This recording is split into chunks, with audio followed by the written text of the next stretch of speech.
Don't look surprised. That's your car, Professor Drake. It's been somewhat altered for a purpose.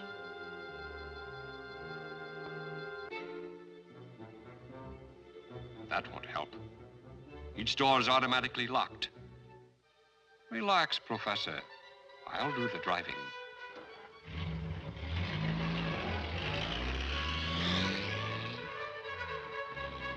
Your car is under my direct control. You can't see me, but I can see you from my remote point.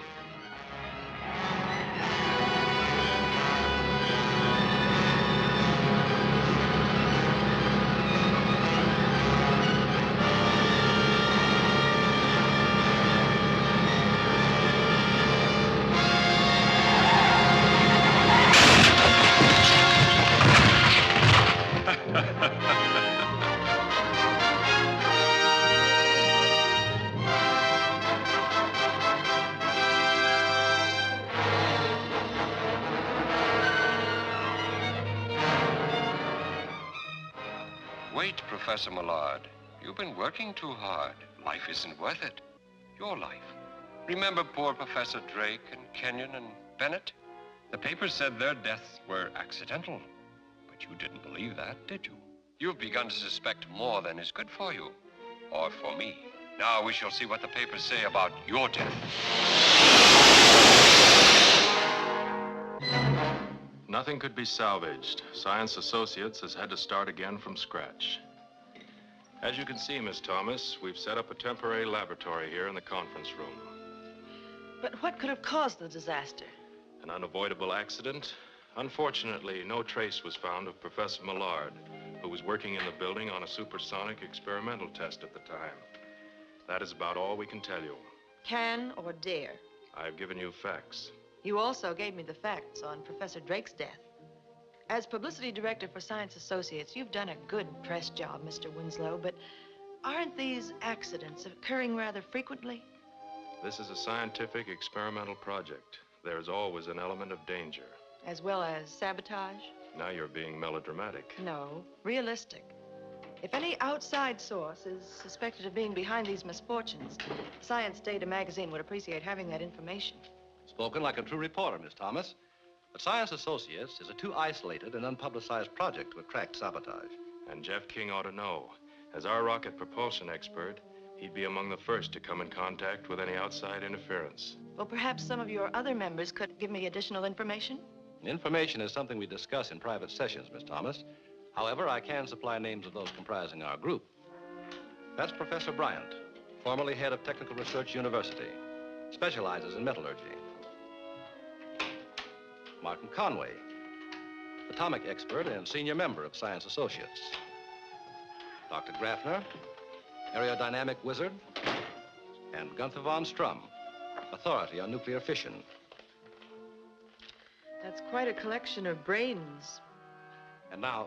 Thank you for the interview. Goodbye, gentlemen. Goodbye, Miss Thomas. I'll see you soon. As soon as there are any new developments. Thanks again, Mr. Winslow. Goodbye, Miss Thomas.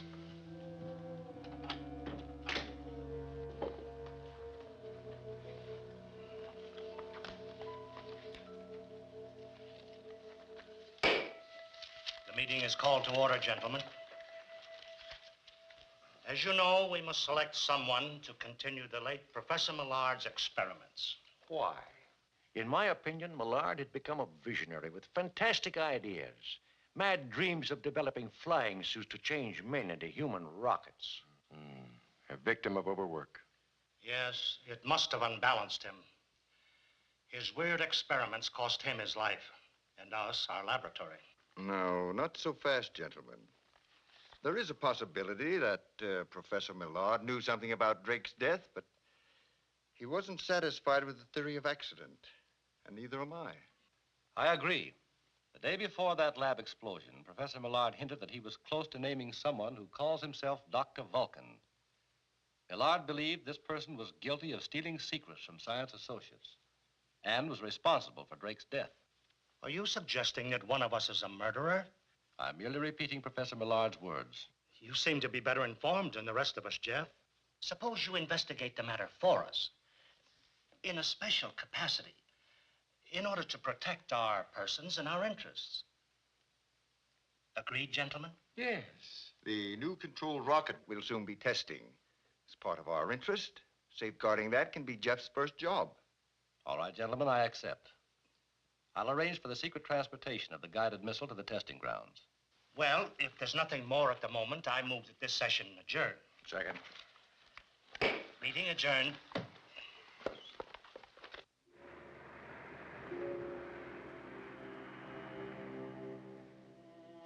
This waiting around gets me jumpy. I'm going out and get some fresh air. You'll stay put until we get our orders. Acting a little scared of somebody we've never seen. Aren't you, Durkin? I'm not scared. I just aim to please. Yeah, aiming to please a voice. A voice behind a door. Over a radio. Or on the telephone. I'd like to see who I'm dealing with. Maybe I have seen him.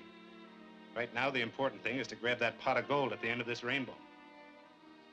Wonder what Dr. Vulcan's angle really is. Those scientists out on the desert are working on newfangled flying missiles and trick jet planes. Certain foreign governments might pay plenty for that kind of stuff. If Dr. Vulcan can get his hands on it. Maybe that's why he's got us working for him.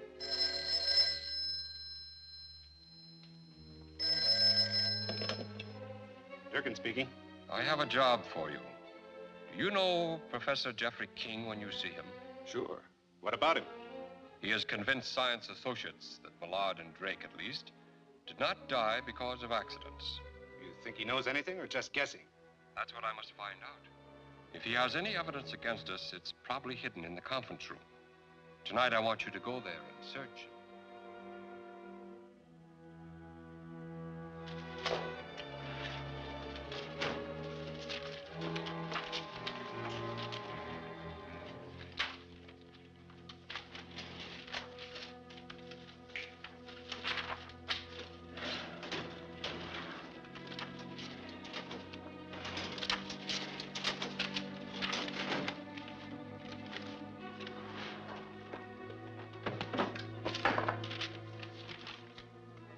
Find anything? Sure, a mess of books and a lot of scientific hoopla. Nothing we can use. We ain't finished yet. We better be in case King shows up. Why worry about him? Those professor types are all brains and no brawn.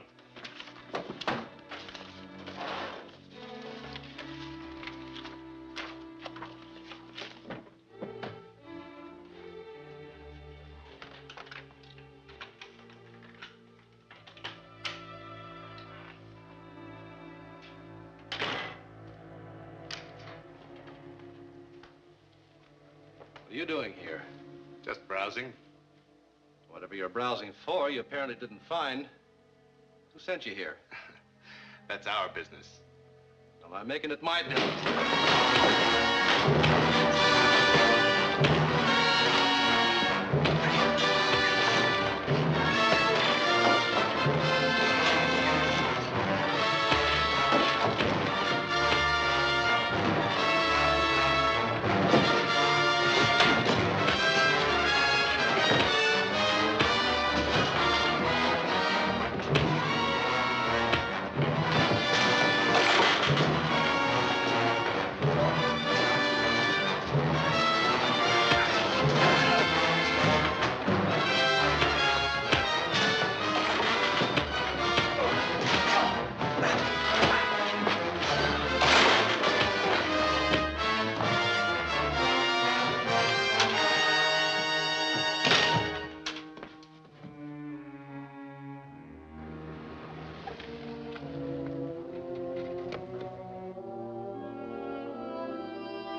Professor Millard, Here I am, Jeff.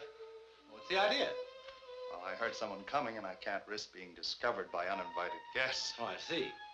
By the way, I found a couple of uninvited guests last night in the conference room. Oh? Who were they? I don't know. But I think they were two of Vulcan's little helpers. From now on, that project will be guarded. So you've been singled out as Vulcan's next victim. Not necessarily. Vulcan may have believed we had some evidence against him and sent the men to look for it. I hope you're right. Jeff, I'm not going to stay here any longer. I'm sure I can unmask Dr. Vulcan if I go back to... Now, wait a minute, Professor. We've been all over that before. Vulcan nearly succeeded in killing you in that laboratory explosion, remember? Of course. It was only your quick thinking that saved me. Well, next time we may not be so lucky. If you want to live, Professor, for the time being, you'll have to remain dead. You're right. But there's so much work to do. Yes, and all the time, space, and equipment with which to do it. You're right. That reminds me. I've completed the rocket suit. Good.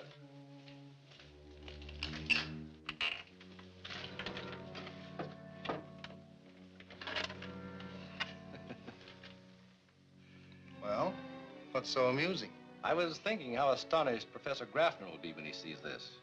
You know, he was convinced you were insane to try to build an atomic-powered rocket suit. And I guess he thought I was even crazier for helping you. Well, here it is. I hope it works. We'll soon know. I'll take it with me and test it for you. Well, stay close to the ground for the first few flights. There still may be a few adjustments to be made. Right. By the way, the professor's elected me to move the new rocket to the proving grounds for testing. Oh, well, be careful, Jeff. That's the kind of thing that Dr. Vulcan could sell to a foreign nation for a fortune. Yes, if personal gain is the motive behind Vulcan, but we're not sure of that. In any event, I've had the demonstration model loaded aboard an unmarked truck.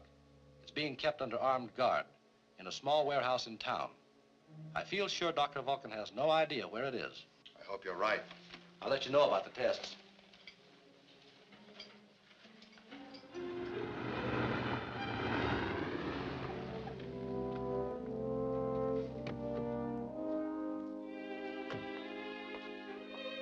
How's everything? Just fine. Truck's ready and waiting for you. Good.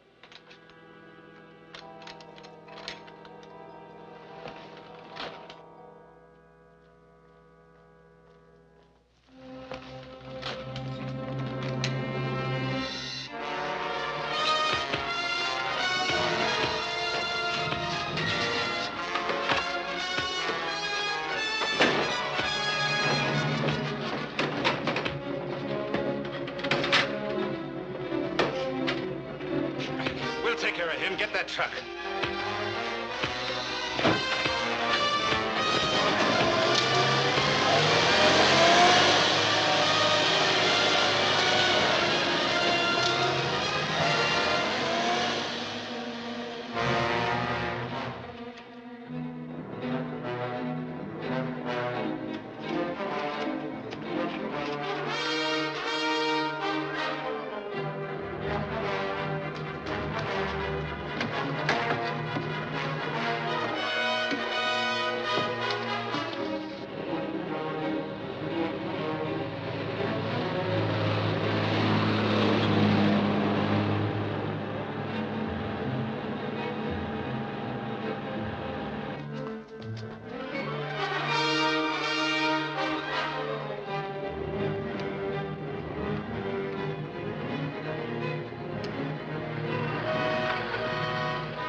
This is Jeff's car. Something must be wrong. Yes.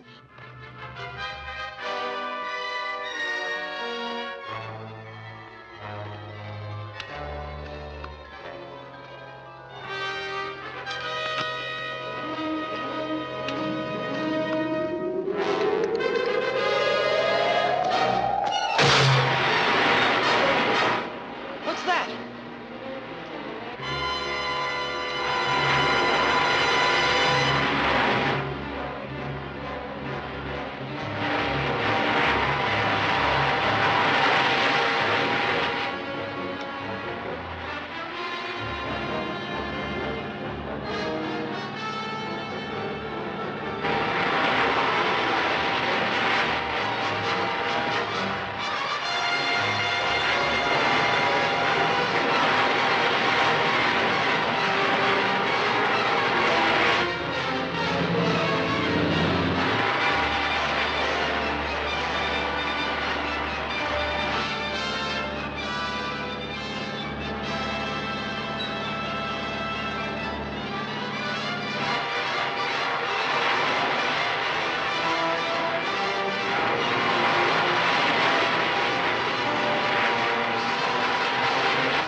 that?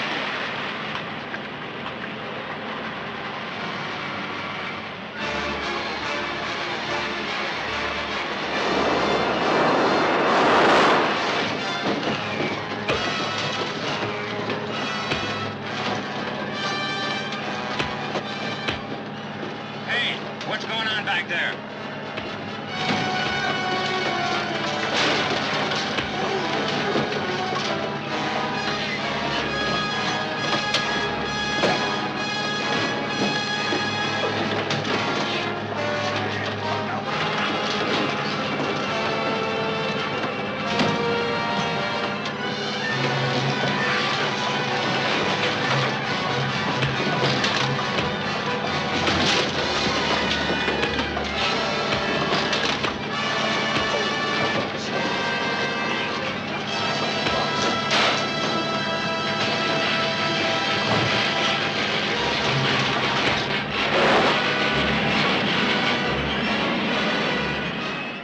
If that torpedo lands in any populated area, you'll be guilty of mass murder.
Fortunately, the misguided interceptor torpedo was exploded, presumably by the Rocket Man, popular name given the sensational phenomenon observed in the skies over this vicinity yesterday.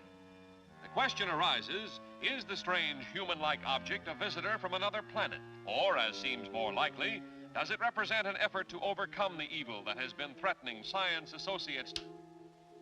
If Dr. Vulcan should suspect that you're a rocket man, your life would be in as much danger as mine was before you brought me here. Well, let's hope I can get the jump on him. At least we can now assume that Dr. Vulcan is a member of Science Associates. Yes.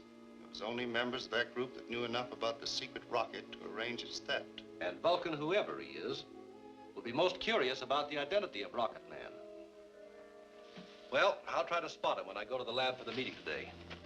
Be careful, Jeff. I will. So long. Goodbye.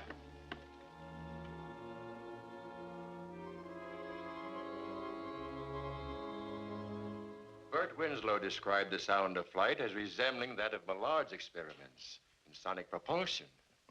Yes, but no trace of Millard or his experiments were found after the explosion in the laboratory. And you, King, were the only one of us who believed Professor Millard's theories of sonic propulsion practical. Are you intimating that I might be the mysterious Rocket Man, gentlemen? Not necessarily. But you worked with Millard. Yes, Bert. What is it? Glenda Thomas just called. She snapped a picture of the Rocket Man in flight and has developed a good negative. Picture of the Rocket Man? Does it show who it is? No, the negative is too small for purposes of identification. Shall I give her permission to release it for publication? No, it's too dangerous. Dr. Graffner is right. As committee investigator, I should make a study of the negative. By all means, it might contain a valuable clue to the secret of construction. If the photograph is of any value to us, either for identification of the mysterious Rocket Man or the method of flight, I'll report on it. Haven't you anything to say, Professor Conway? No, I'm in agreement. We'll adjourn until we can have your report. Where is the photograph, Bert? Miss Thomas told me I could pick her up at the press club and see the negative in her apartment. Good. I'll meet you there at 2 o'clock. Right.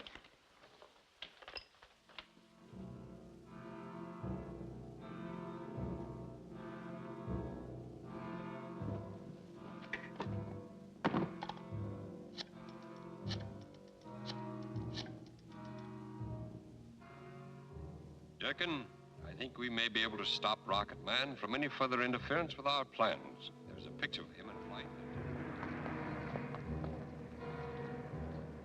Glenda Thomas. Apartment 15. Piedmont Arms.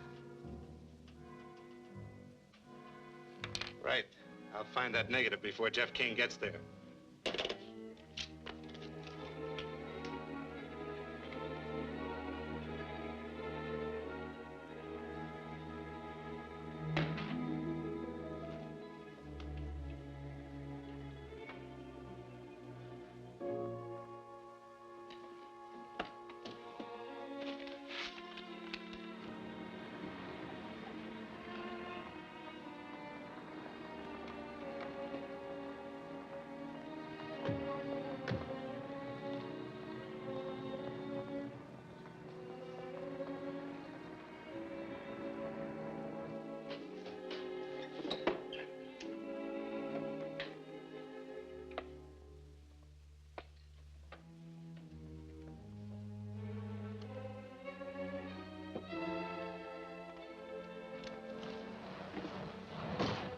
Someone's coming. Inside, fast.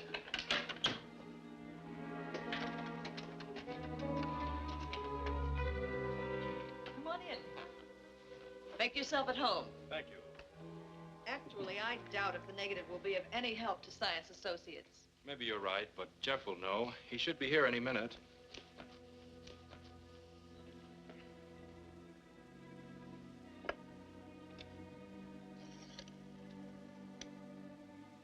Dawson, 83469. I don't think the telephone bell is working. Will you test it? I'll hang up. Hello? Yes, operator. It's ringing now. Hello?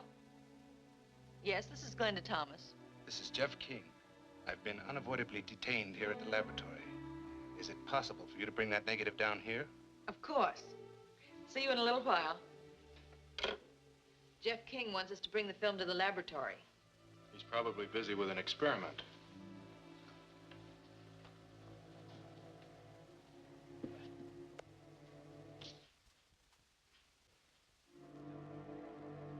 My boss would have paid me a pretty bonus for this little gem. And mine will, lady. Thanks for finding it for me.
Gunman got away with that film. Glenda's trailing him. They must have headed for the Ridge Road.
Dr. Vulcan.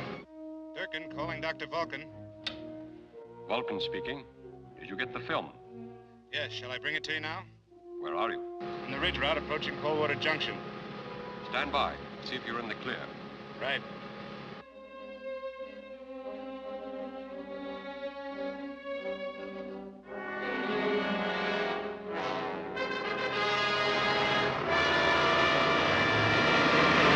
I think you're being trailed, Durkin. Look behind you. Recognize that car?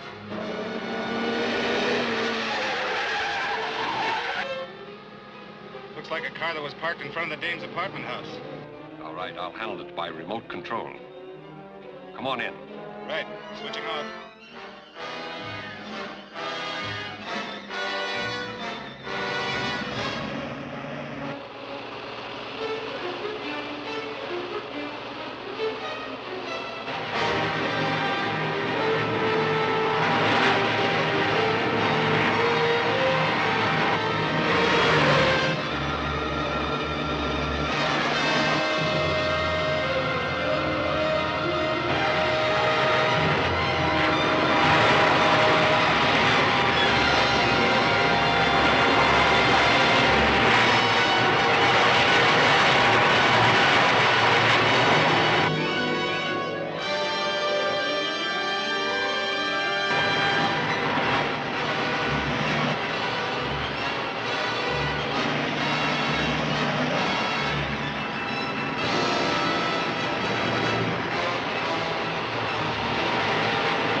know, at first I thought you were an invader from some other planet, but it's plain to see you're human and you've made a great scientific discovery.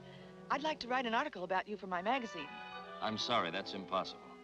But I don't see why. If you're on the side of law and order, you shouldn't object to the public knowing about you. My goal is to put an end to the activities of the mysterious person who is operating against the national safety. And you can help. How? By not publicizing the Rocket Man for the time being. There's too much at stake. The intercity bus runs along this route. There ought to be one along in a few minutes that'll take you back to town. All right. Thanks again, Rocket Man.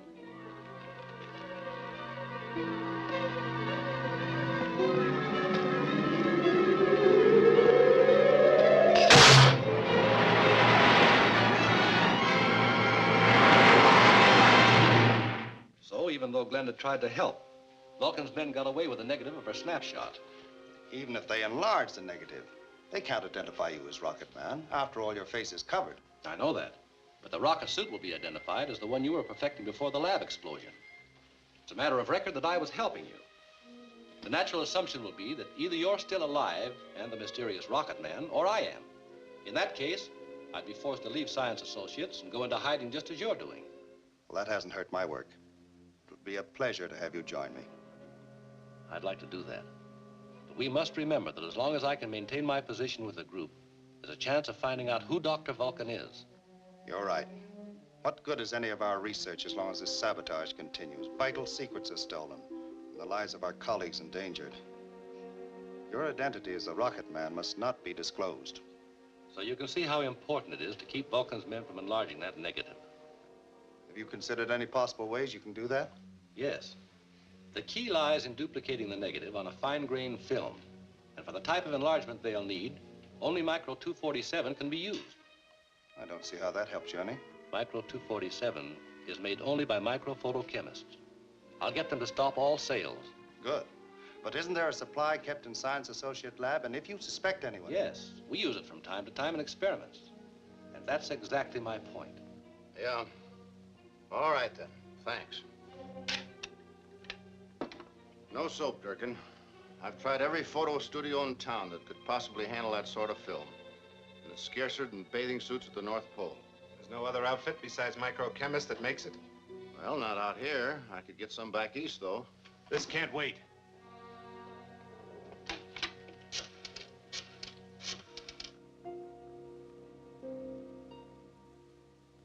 And as long as Microchemist won't sell, I figure the best thing is to break in there tonight. No. It might have been planned that way to draw us into a trap. Then maybe you've got another answer. I think so. There's a small supply of the film at Science Associates.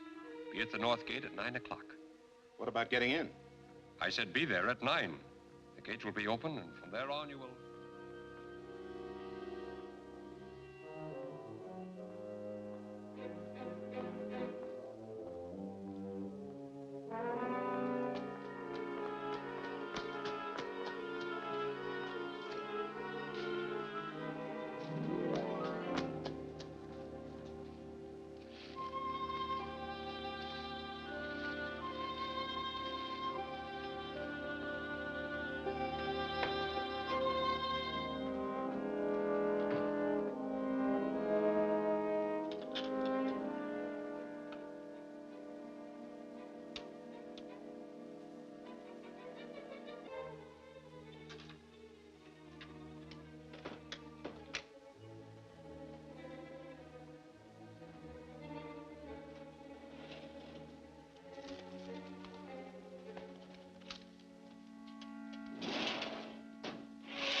Here it is.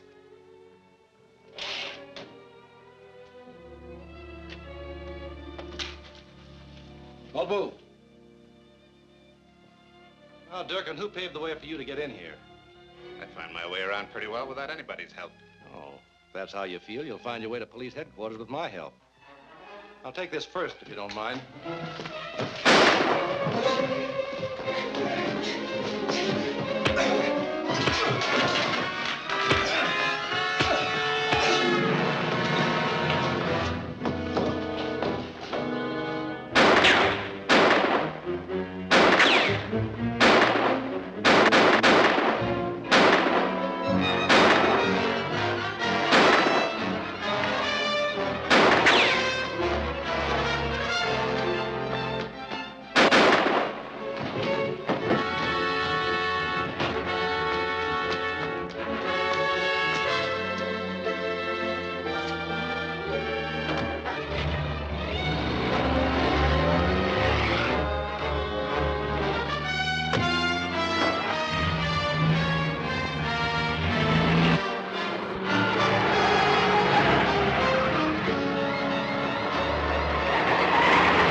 that Micro 247 film. Good. Now we can go to work. What do you keep it so hot for in here? Let's open a window. Cut it out. I gotta keep a high temperature control.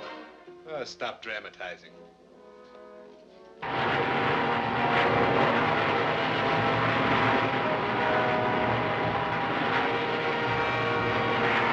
gonna take long? Oh, about 10 minutes. I got everything set. Good.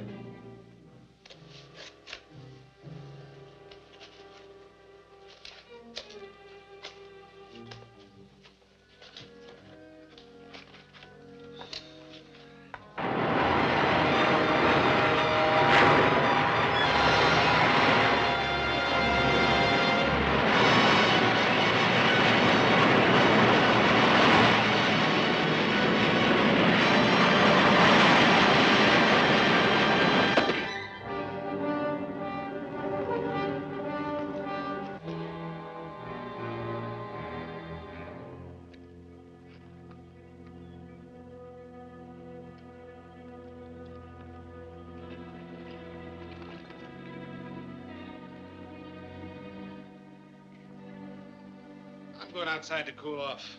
Call me when you're ready. All right, it'll only be a few minutes longer.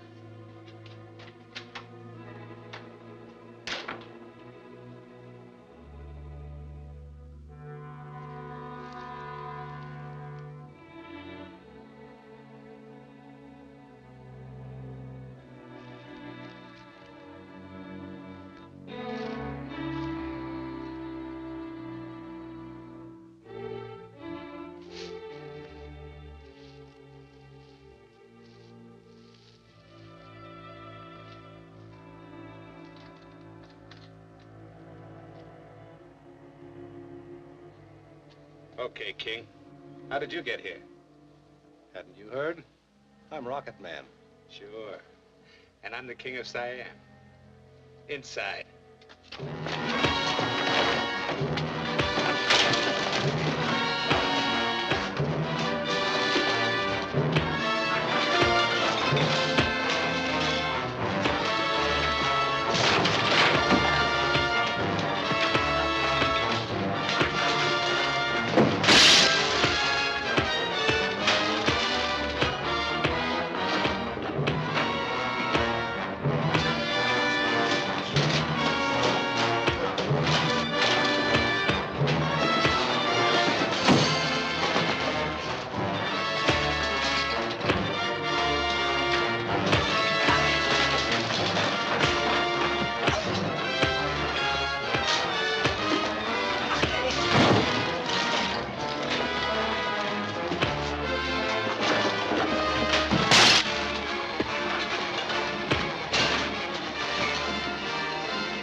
know, it's strange how Durkin and his pal got in here.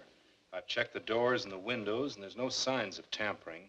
Somebody inside conveniently set the stage for them. They opened that door with a key. If Professor Millard was alive, he'd have said that.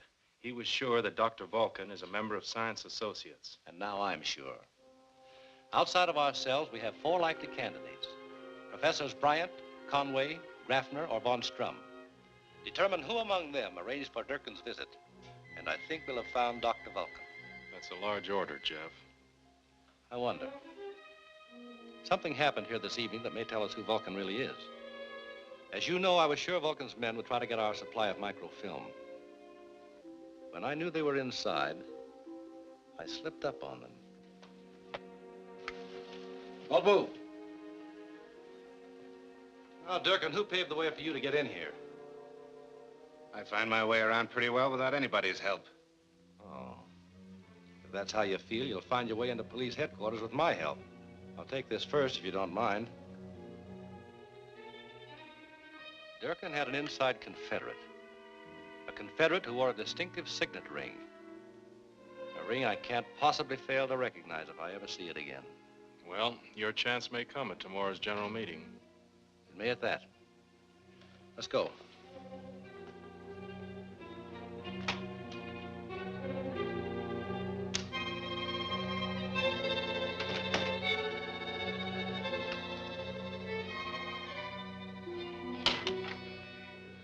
Robert. Good morning, Dylan. Good morning.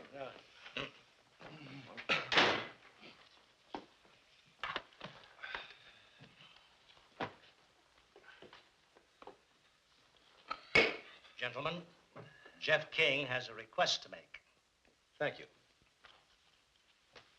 As you know, a theft occurred here last night, which appears to have been an inside job. And just to dispel any possible doubts, I'm going to ask a favor. Will you all be kind enough to place your hands, palms down, on the table? That's a strange request. Oh, I don't understand. Obviously, we're under suspicion. What are you trying to prove, Jeff? I'm only trying to clear up something that's been bothering me. I'm looking for a man who displayed an unusual trademark last night.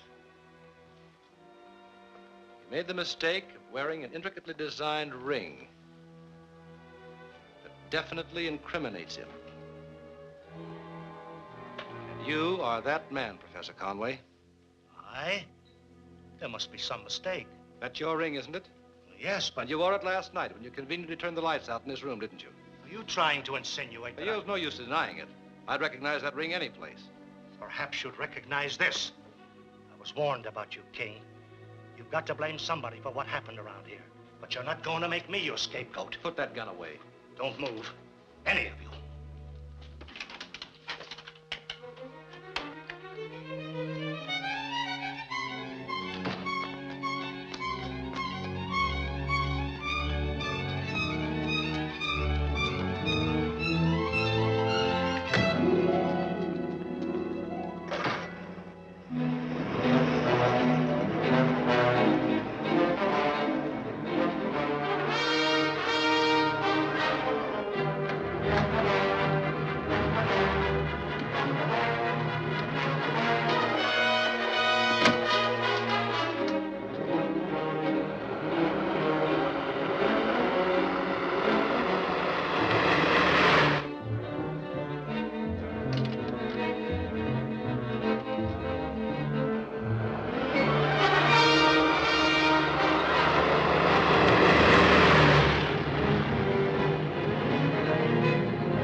Conway speaking.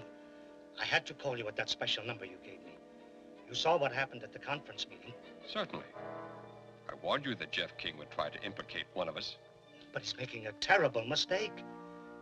Maybe if I went to him and pleaded for it. Do you think he'd believe you? No, Martin. Once King gets his clutches on you, you're finished. Then you've got to make him understand. There must be something you can do. There is.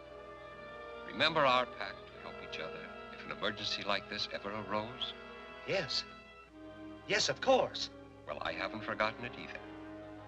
I have a friend living in town at the Hotel Mesa. He'll hide you until this affair is settled. Go there at once. Thanks. Thanks.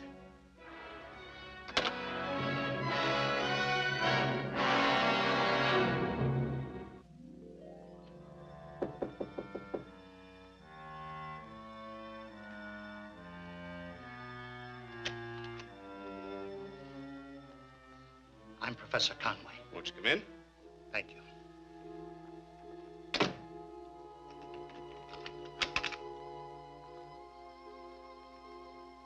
I was sent here by... Yes, I know. I've been through a terrible ordeal. So I've heard. Won't you sit down? Thank you. Not there. At the desk.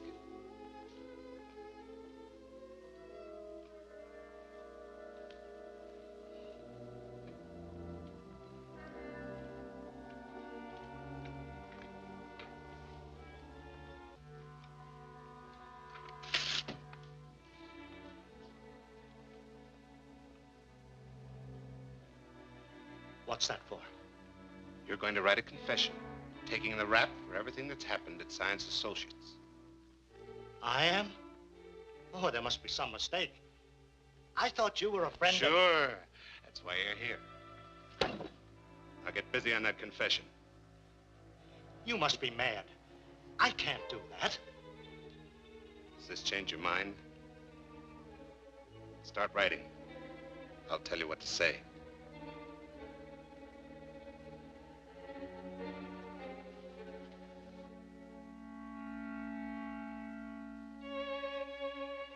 Professor Conway simply can't be Dr. Vulcan. He's got to be.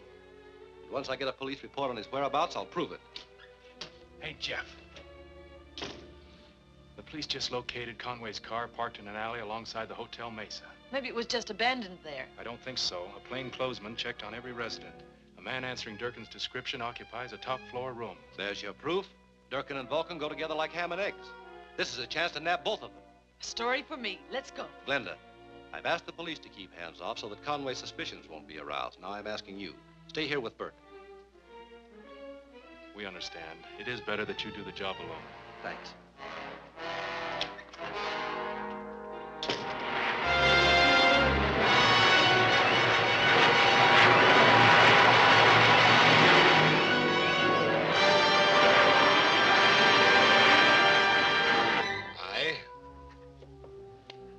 Martin Conway am also guilty of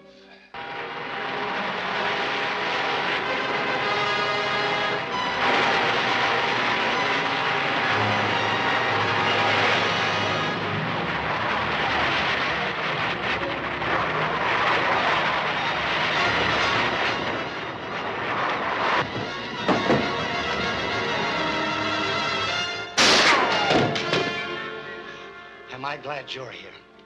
This man was trying to make me write a false confession, implicating myself as Dr. Vulcan. That ring you're wearing is confession enough. How can I make you believe and understand me? This is a fraternity ring, worn by the members of a secret scientific club. There are many of them in existence. But yours is the only one at Science Associates. No, there's one other member of the Associates that wears an identical ring. Who is that man? Quiet.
Am I glad you're here?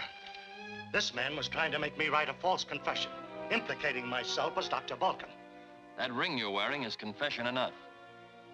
How can I make you believe and understand me? This is a fraternity ring, worn by the members of a secret scientific club. There are many of them in existence. But yours is the only one at Science Associates. No, there's one other member of the Associates that wears an identical ring. Who is that man? Why, it's...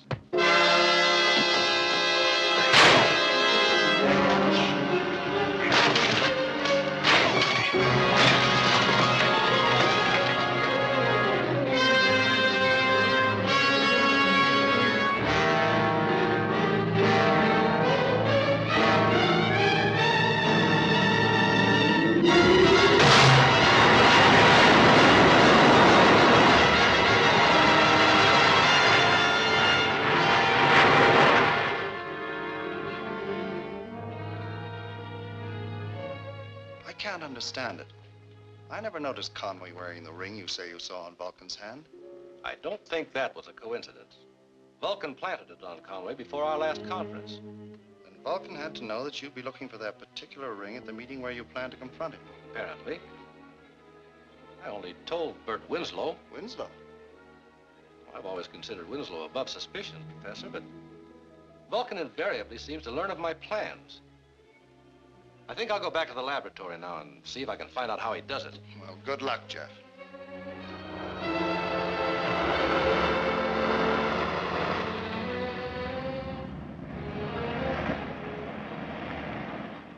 A half-finished confession of guilt for all the crimes against Science Associates was found in the dead man's room. Police, therefore, are convinced that Professor Conway was a murderer and saboteur in the pay of an unfriendly power. That doesn't make sense, Bert. Even an absent-minded professor would finish his suicide note before killing himself. You think someone else did it? Yes. The real Dr. Vulcan. It just occurred to me that we've been overlooking the most logical suspect. Jeff King himself. Jeff, don't be ridiculous. Now listen. He's the only one besides us who knew where Conway was hiding. And it's obvious Conway's murder was designed to leave Vulcan free to make his next move unhampered by suspicion and vigilance. Jeff could have planted that ring on Conway before your meeting. But if that was Jeff's plan, why would he let me in on it? So you'd back up his innocence, just as you're doing now?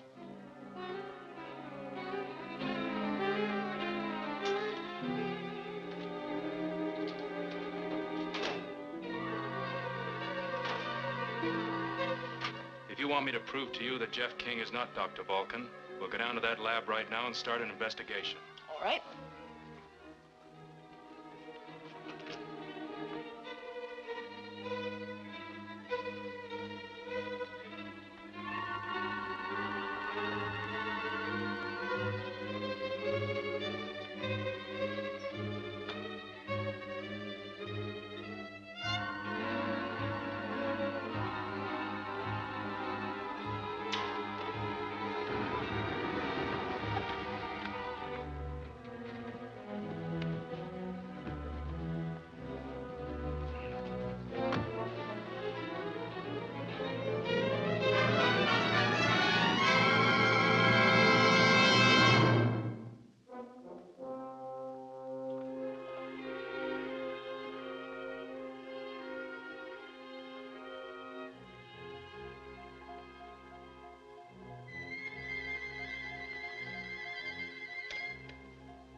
Hello, Seven.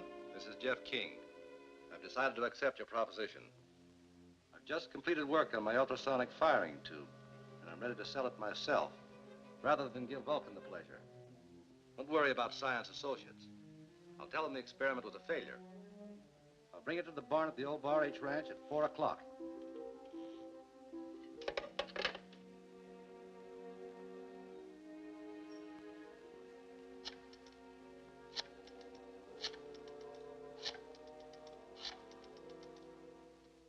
Hello, Durkin.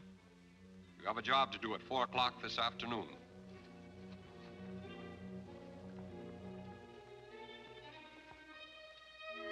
Jeff isn't Dr. Vulcan himself. He's working for him. Looks like that's all the proof we'll need. All but nabbing him in the act of selling that firing tube. I'm going to be waiting for them at the barn. I want to go, too. All right, but you can't go dressed like that. You drive over to the garage and we'll try and pick up some rougher clothes.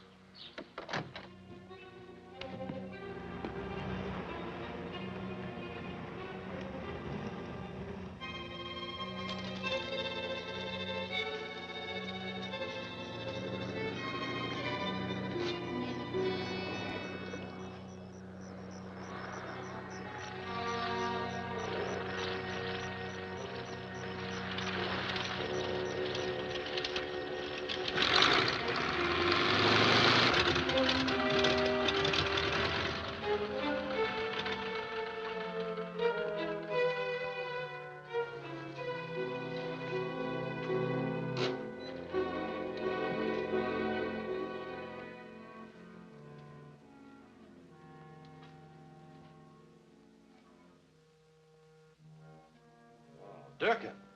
That's right. Surprised? I'm not surprised at anything Dr. Vulcan does. Okay. Then hand over the firing tube.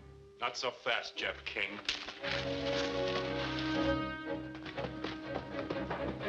Bert, let me explain to you.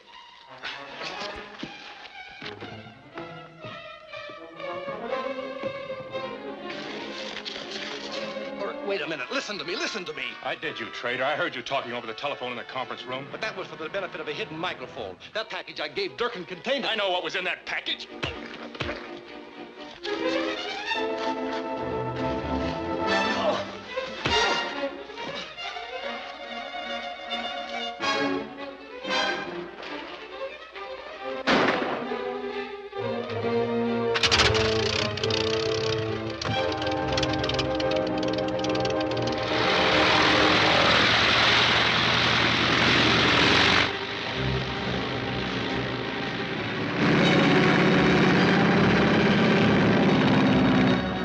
Stop it! I hate to do this, pal.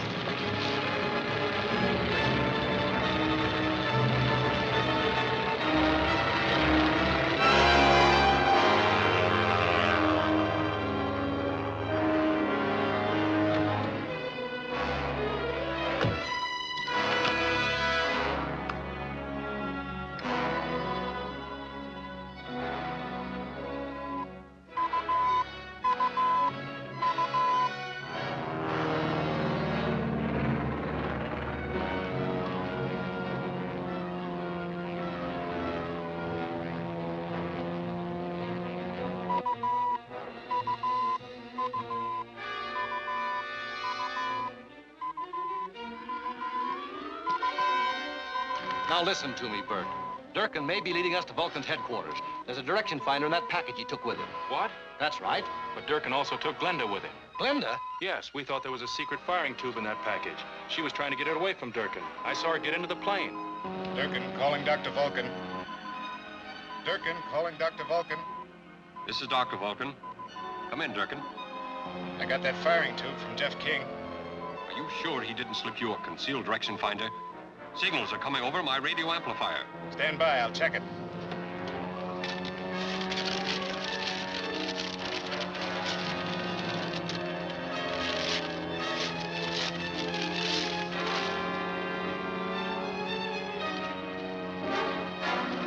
You're right, it was a plant. Throw it overboard and change your course in case you're being trailed. Right.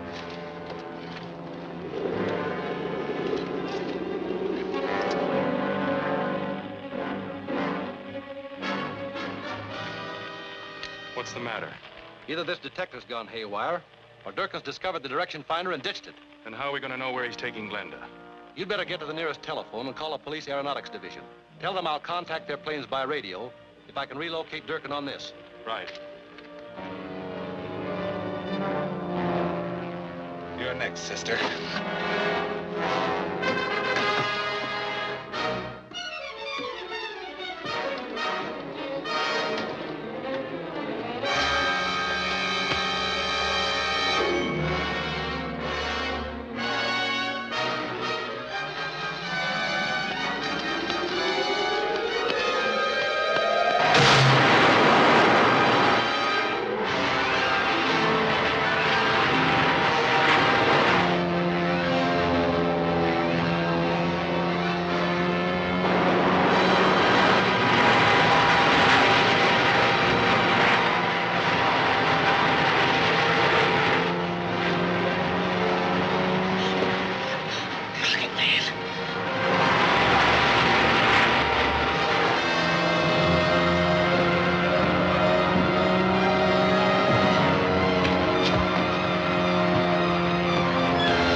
Am I glad you caught up with me again? It's getting to be a habit that I'd like to break. Well, I was only trying to help. The best thing you can do is help yourself to a ride back to town. The highway's right over there.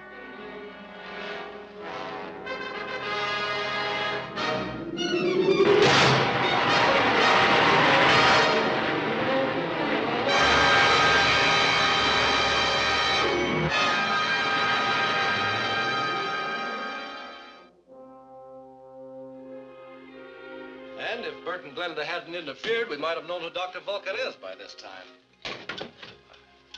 Jeff, do you really believe that Bert's interference was accidental? After all, as far as I recall, you haven't eliminated him as a suspect. Bert's been in too many close scrapes with me. He's the last one I'd suspect. But until we know who Dr. Vulcan is, no one's beyond suspicion. I agree with that. How's the work coming? I hope to have the sonic decimator completed before long. I'm getting anxious to see what the sun looks like again, or even the moon. I can understand how you feel. But with Vulcan still at large, you must remain here in order to safeguard secrets such as these. You're absolutely right, Jeff. I must remember the importance of our work. Thank you, Professor. Well, I'll see you shortly. And I hope with better news about our enemy, Dr. Vulcan.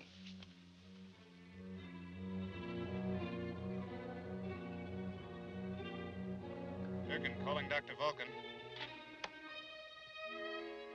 Go ahead, Durkin. I just got back here, but I'd like to take care of that King character right now. That might be a wise move. From what happened this afternoon, I believe that King and the Rocket Man are one and the same. Then we can kill two birds with one stone. We might even make it three. How do you figure that? If If we put King in a spot where there's trouble and Rocket Man doesn't show up, then we know that King is the Rocket Man. Yeah, sure, but what's the other gimmick? There's a new device just completed by Eastern Electronics, which will have to be transported to the lab. At the conference tomorrow, I'll see to it that King is the one. That hidden microphone must have been put there by a Confederate, someone who had free access to these rooms. Well, in any event, you've put him out of business by cutting his line of communication. I believe Vulcan has too many sources of information to be stopped that easily. No, our only protection against him still lies in the maintenance of strictest security. Well, in that case, we have an immediate problem to discuss. Go right ahead, Professor. Well, gentlemen, as you all know, I've just completed assembling the sonotron at Eastern Electronics. It should be brought here immediately for testing. Well, that's no great problem. You forget the tremendous value of the sonotron to any foreign power. Well, why not leave it to King? Ever since we've appointed him our director of security, he's been quite successful in warding off this unseen enemy. Well, gentlemen, the choice is yours. Well, I say King. Agreed. Thank you. I'll begin making my arrangements immediately. Bert, I'll want you to go along. Good. What are the arrangements? Well, I'm not sure yet. But suppose you meet me outside my apartment at 4 o'clock. Sure thing.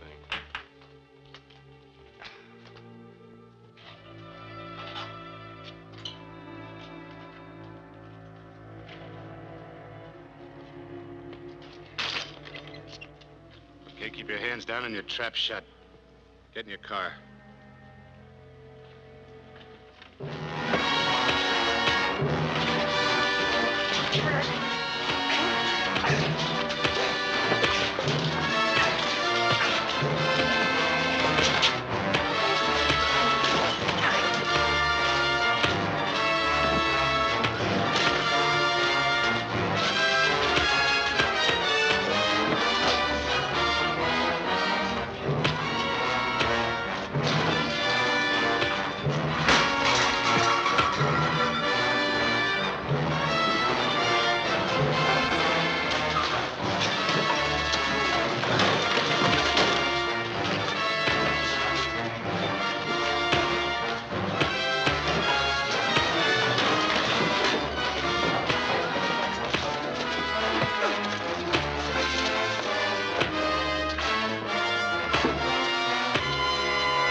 About a cigarette, Durkin?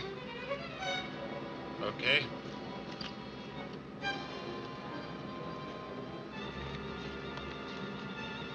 Here's a light.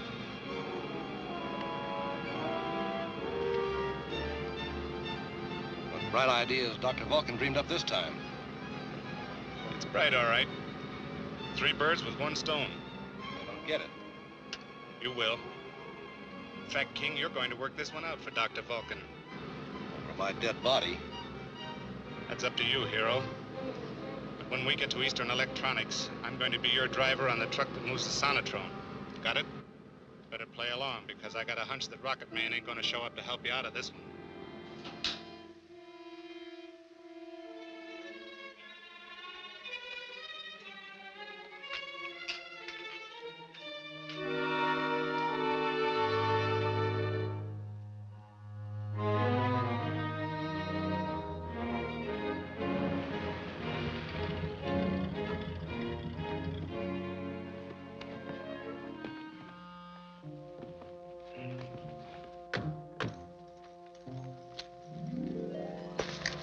Stay out here just in case.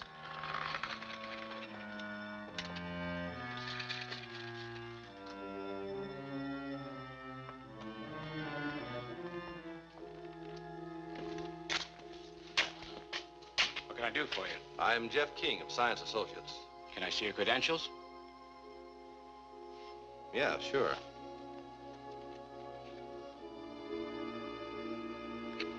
What about him? Why, he's my driver. Okay, it's all set to roll. I'll get a receipt for you to sign. Thanks.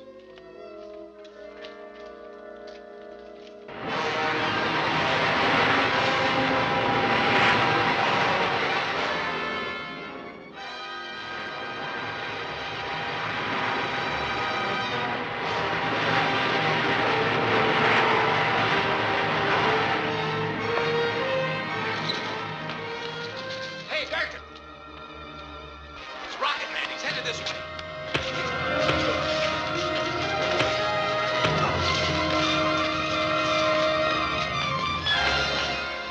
They were gonna hijack the truck. Let me have this and you call the police.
Thanks, Professor.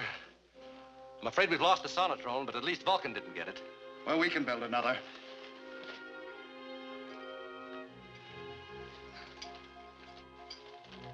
I guess Durkin is still puzzling out who Rocket Man can be. We're dealing with a more cunning brain than Durkin's, Professor Millard. It's that cunning brain that's forcing me to hide out in this cave. If we could only find some weak spot in Dr. Vulcan's armor, some effective way of blocking his schemes and drawing him out into the open. What if we publicly announced having created the decimator? You know, using it as bait for a trap. That might work. Vulcan would be bound to try to get it, but we'll have to wait till the machine's finished. It is finished. You mean the decimator actually operates without an X-20 relay tube? On a small scale. First, I thought the thromium waves would escape through the condenser. Actually, I discovered they could be transmitted at reduced strength through a coil resistor. With what results? What's this?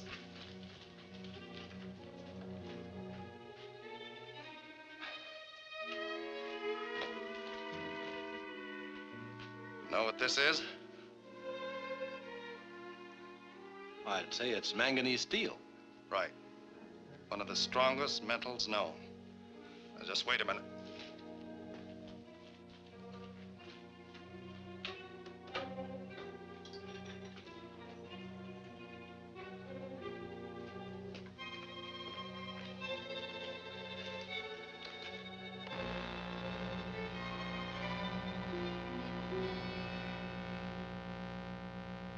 What's that steel bar?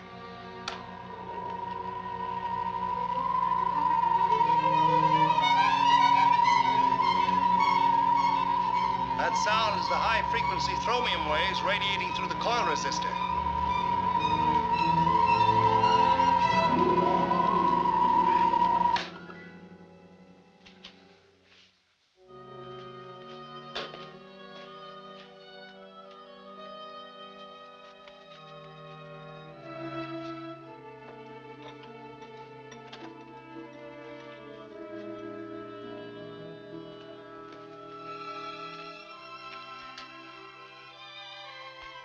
Well, here's what's happened to your manganese steel, Jeff.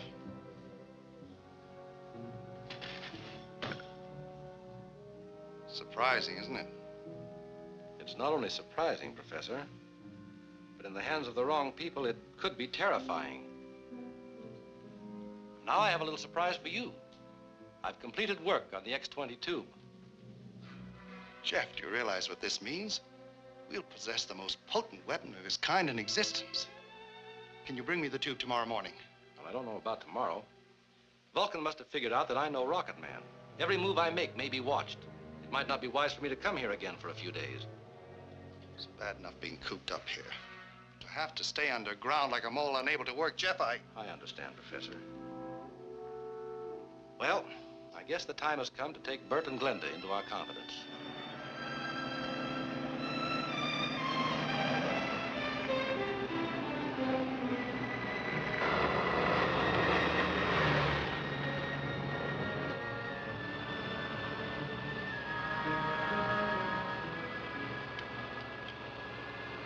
Jeff King to Millard. Come in, Professor Millard. This is Millard. I'm being followed just as we figured might happen. I'm leading whoever it is out into the backcountry on a nice, long, wild goose chase. What about Bert and Glenda? They're on their way to the cave in Bert's car. They have the relay tube with them. I gave full instructions for finding him. Splendid. I'll install the X-20 tube in the decimator as soon as they arrive. Right. See you later. Hello, Durkin. Hello, Durkin. Durkin speaking. Jeff King's playing decoy. I just listened in on a radio communication between him and the late Professor Millard. Millard? But he's dead. He's very much alive. What's more important, he may be Rocket Man. Sure. Sure he is. Where's he hiding? In a cave. Now listen carefully. He's perfected a weapon he once discussed at Science Associates. It's known as a decimator. What do you want us to do? Bring Millard and the decimator to me. My directional locator indicates that the cave is in the neighborhood of Hermit Mountain. We'll find him. Swing around.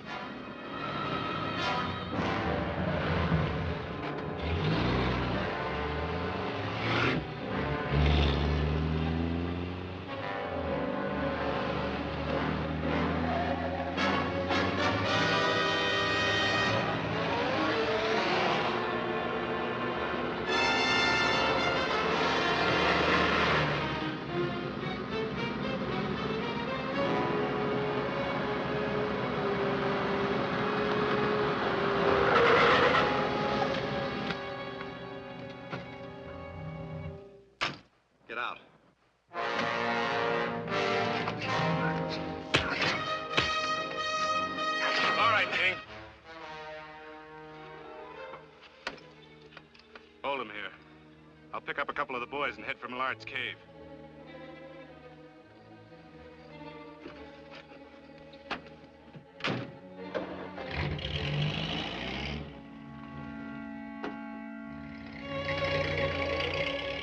I can hardly realize you're actually alive, Professor Millard.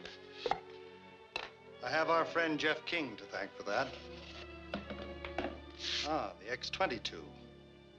Now we can really put the decimator to a test.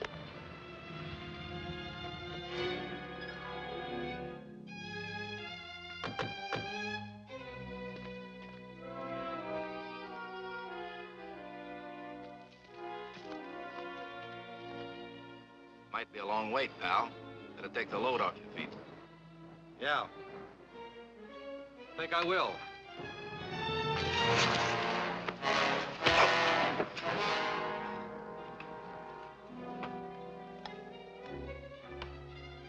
There. With the addition of the X-22, I believe this is one of the most deadly machines ever devised. Calling Professor Millard. Come in, Millard. Calling Professor Millard. This is Jeff King. I'll get it. Don't bother. I'll get it. Can you hear me, Professor? What's wrong? King's broken free. We've got to work fast. Tie up those two. Sit down. Over here.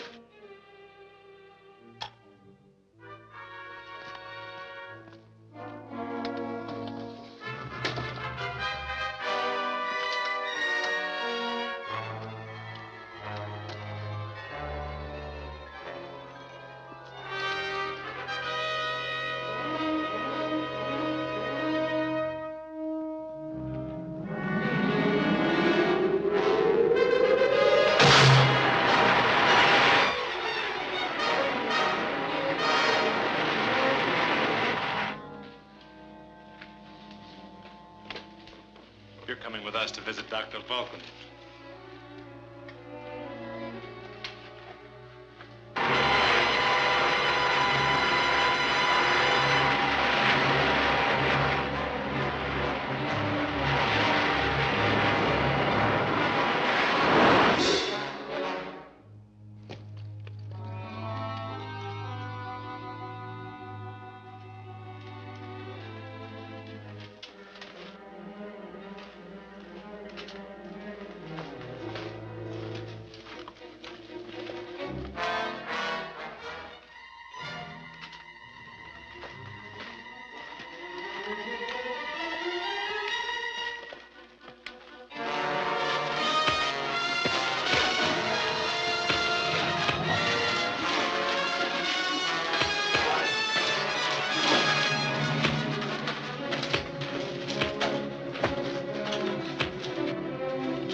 The mountain's melting.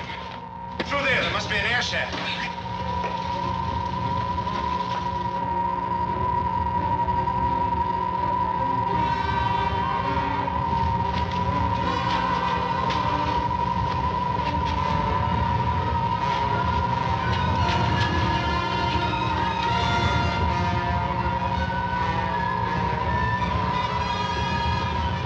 It's jammed. Save Bert and Glenda. They're tied up in the cave.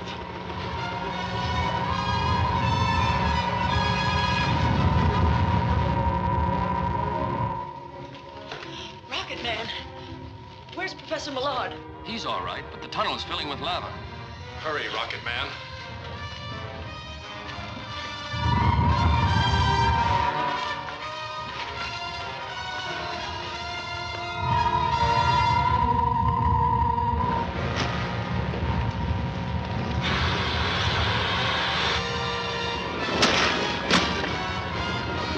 Trapped. Let's try this tunnel.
tunnel.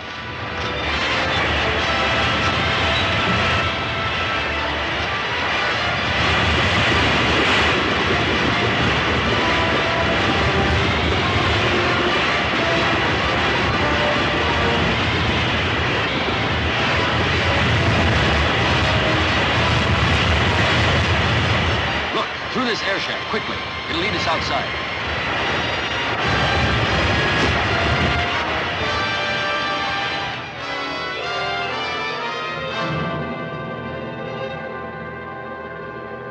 All right, King. Now you admit helping Millard create the illusion that he was killed by the explosion in his laboratory several months ago. Yes. Millard knew it was Vulcan who tried to kill him, so he decided to finish his greatest experiment underground, free from Vulcan's interference. And he did perfect the most devastating weapon known to man. But what good will that do man? The decimator was destroyed. That's true. But I worked with Millard on the decimator, and I may be able to reconstruct it with the help of our research notes. Well, if I can be of any help, It'd be an honor to help you. Splendid. Thank you, gentlemen. For the moment, I'd rather work alone. If any help is needed, I'll call on you.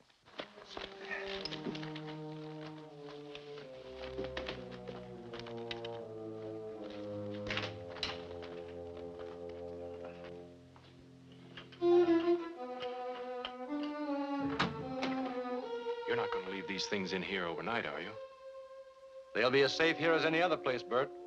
This is one of the most heavily guarded buildings in the entire Southwest.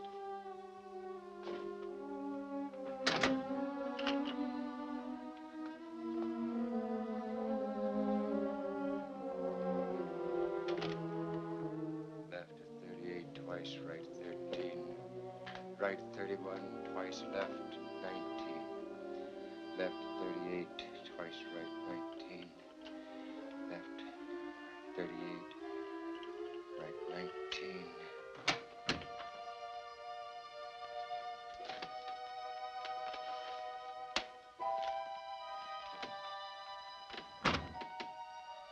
RFD 48 Mink Shoals. RFD 48 Mink Shoals. RFD By the desk. RFD 48 Mink Shoals. RFD 48 Mink Shoals. Von Strum. So you're Dr. Vulcan. RFD 48 Mink Shoals. Cut out the double talk. Why have you been murdering our best scientists and stealing their secrets to sell to foreigners? RFD 48 Mink Shoals. Quit stalling, Von Strum. Wait a minute, Bert.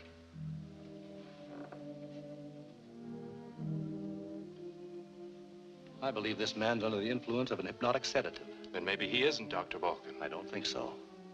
But let's hope he knows who Vulcan is. I'll mix an antidote. We'll find out how much he remembers. You better stand by. Right.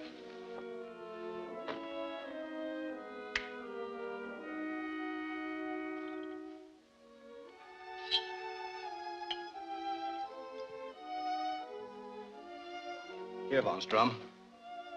No. No, Vulcan! Who is Vulcan? Quickly, Von Strum. Who is Dr. Vulcan? Vulcan. He's...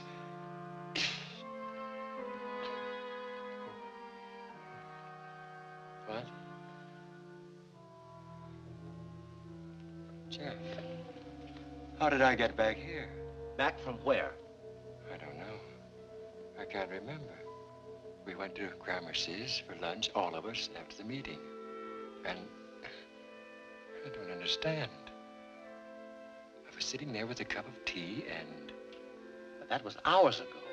Can't you recall anything since? Hours ago? When you came in here, you were repeating the combination to the safe. But as you were leaving, you kept saying RFD 48. What does that mean? Mean? What does it mean? I don't know. I think I do. Vulcan induced Von Strum's hypnosis. Gave him orders to steal Professor Millard's papers and deliver them to the address on Mink Shoals. Do you know where that is? Yes, a few miles south of here. And I'll find out exactly where RFD 48 is in the morning when the post office opens. I'm going to deliver these papers to Vulcan. Well, what about Von Strum? I think Glenda will let us hide him in her apartment, where he'll be safe from Vulcan, and where you can keep trying to revive his memory. A good idea. Come on, Professor.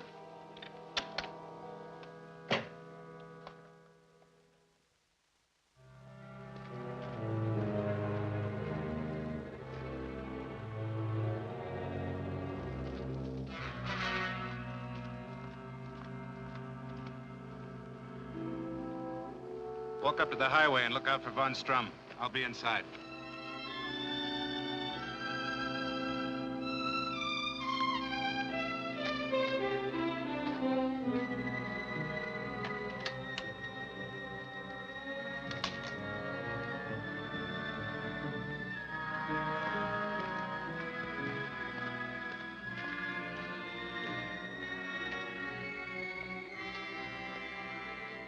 Professor Von Strum? You ain't the professor.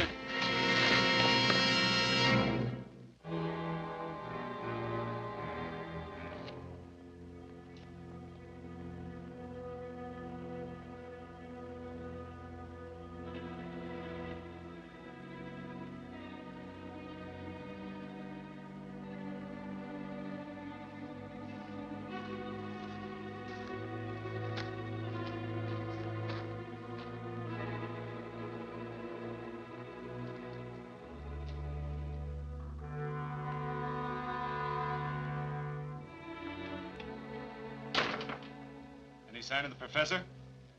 Yes, Von Strum's under guard. I'd hoped your boss himself would show up at that safe.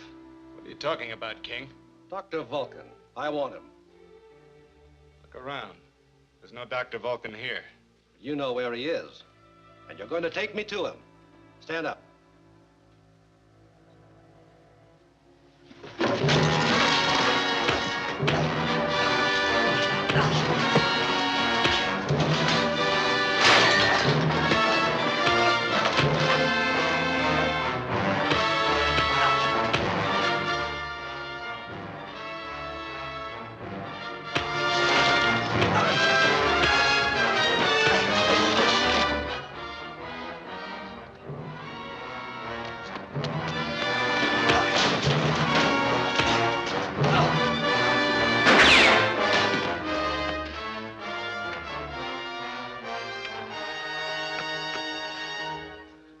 King. I'll take you to Vulcan. All right. Outside. And take it easy.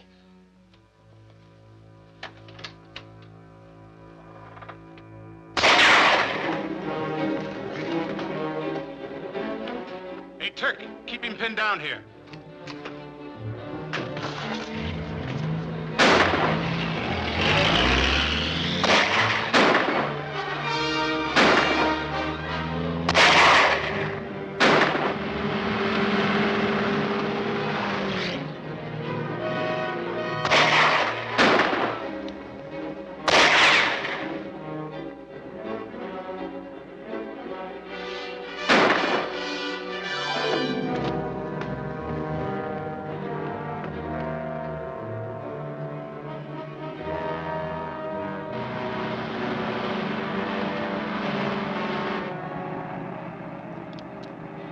Durkin calling Dr. Vulcan. Durkin calling Dr. Vulcan.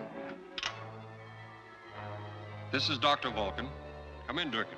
Your plan backfired. Jeff King showed up instead of Von Strum. He's holding Von Strum someplace. I know. I've just traced Von Strum to the apartment of Glenda Thomas. We must get rid of him before he recalls what happened to him while he was with us. 2 of my men are on their way now to prevent that. Do you know where Glenda Thomas lives? Yes. I'll be there in time to take over. Switching off.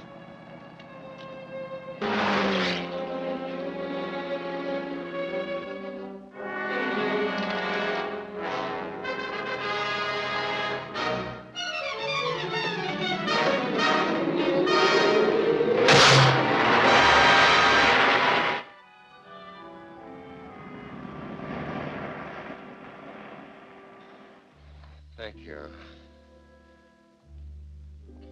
You remember the stranger leading you into the shack. Who was waiting inside? I couldn't see. I remember there were voices, but it's no use, Winslow. I'm tired. I just can't remember.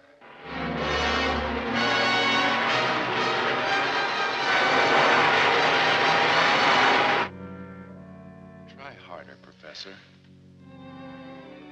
Was Durkin the stranger's name? Durkin? Yes, I believe that was his name. Don't move!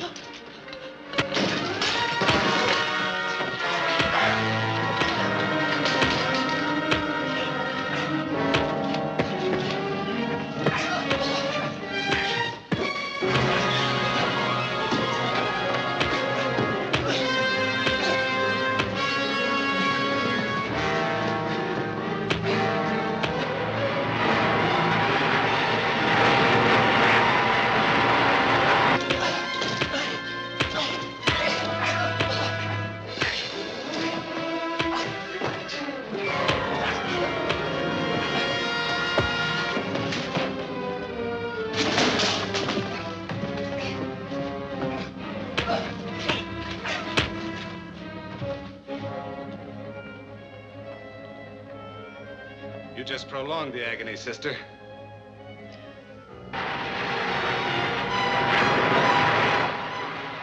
Rocket Man.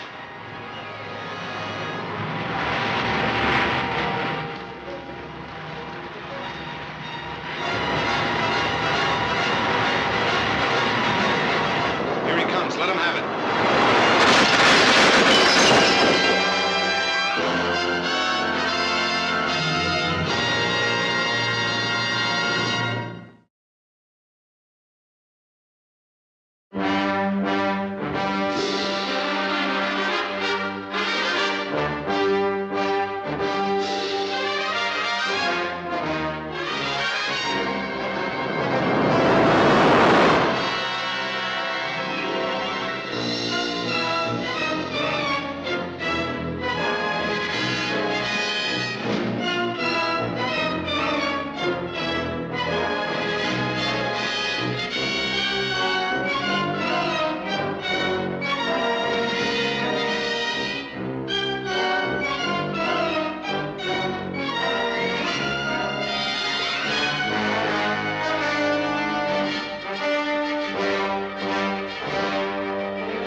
You just prolonged the agony, sister.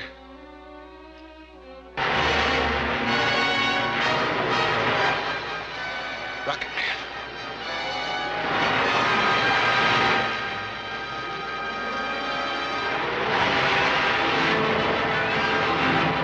Here he comes. Let him have it.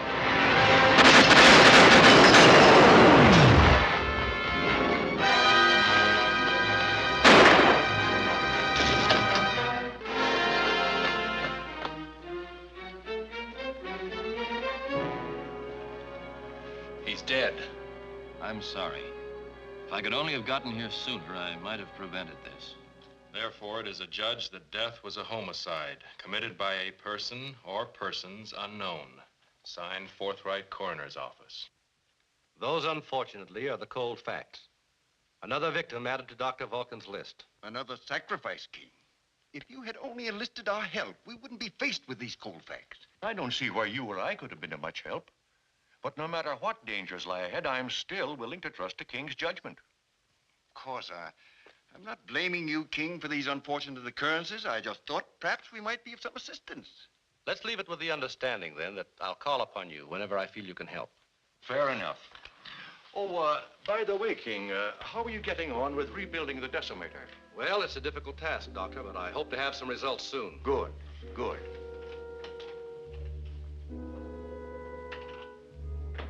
I think he may be very surprised to find out how soon it'll be. By displacing the sonic vibrator, I've been able to reset the safety control. Now, that's using the old head. It's also good to feel that the decimator is beyond the reach of Dr. Vulcan. I wish that were true, but it isn't. Before I can start testing, I must work out a protective shield. What for? Isn't this cave protection enough? No. The fissionary material used is thromium.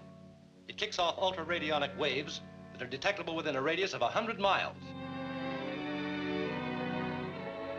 And since I know Millard was using thromium in his experiments, I devised this radionic detector, sensitive enough to pierce the most powerful shield.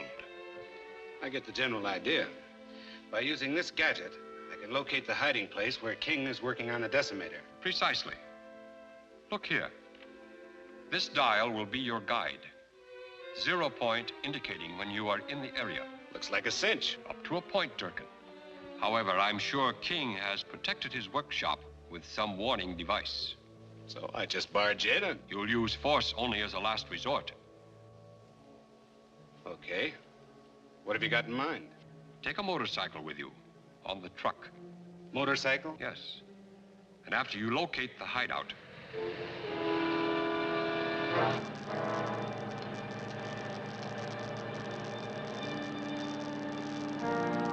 Slow down a little.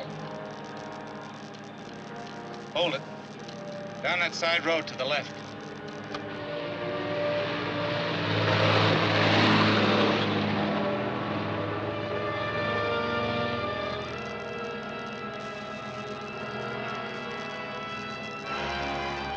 All right, pull up behind those trees.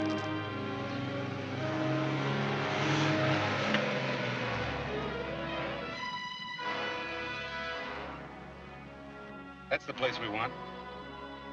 Pull up there and stop.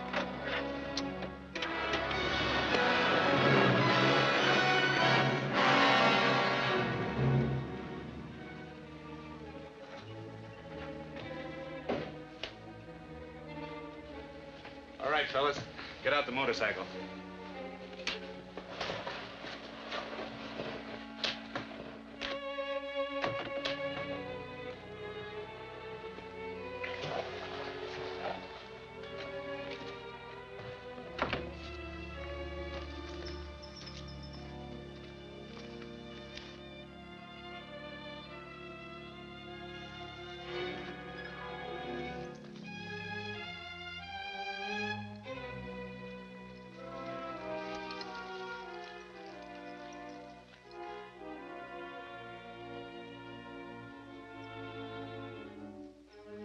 Well, we're all set. Someone's at the entrance.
Well, that takes care of him. I'd feel much better if we'd had a chance to talk to the guy first. Yes, that would have helped. But the camera we conceal at the entrance might lead us somewhere. By George, you're right. His photo might be an even better clue for us. Let's get back and see what we got. Right. The decimator, it's gone. I don't get it. That guy on the motorcycle. The oldest gag in the world. He was a decoy to get us away from here. And we really fell for it. But we better find out who our visitors were. But won't it take too long to get a print? No, this camera takes a positive picture. We can get a photo without a negative in a couple of minutes. Bring me that test box, will you?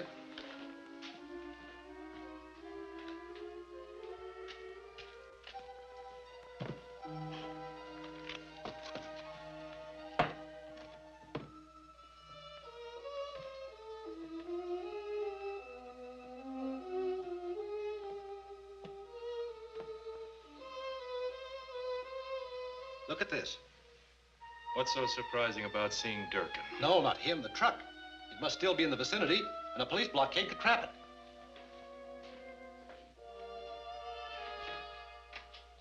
it. Emergency. Calling Highway Patrol. Emergency. Highway Patrol answering. This is King of Science Associates. A valuable piece of equipment has been stolen in a truck license 24368. Looks to be about a 3-ton truck, stake body, covered with a tarp. We'll spread a dragnet.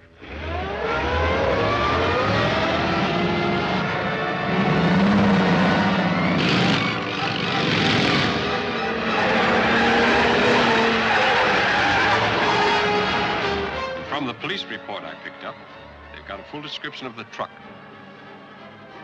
I'll run through them. We'll do nothing of the kind. Head for Saddle Pass. Phillips will meet you. Yeah, right. Head for Saddle Pass.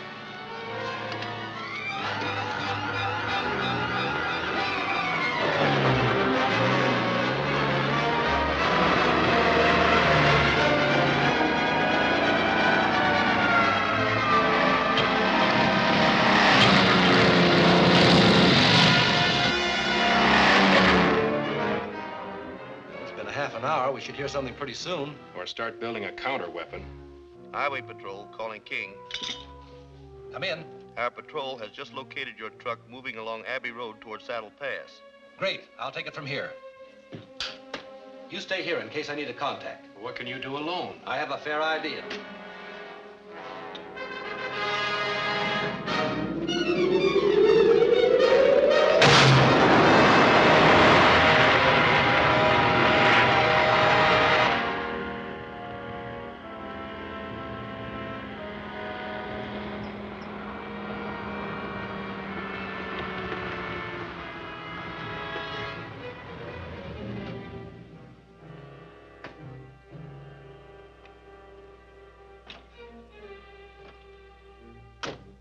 Here's the detonator.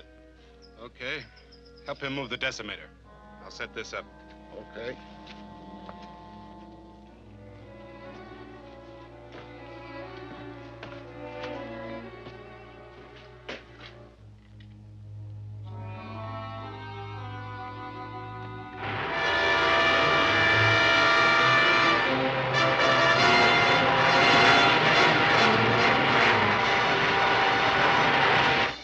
Set to go. So will this be. 10 seconds after the first guy sets foot in here. From what Dr. Vulcan said, it'll either be Jeff King or Rocket Man. Get the car turned around. All right.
truck's about to blow. Let's get out of here.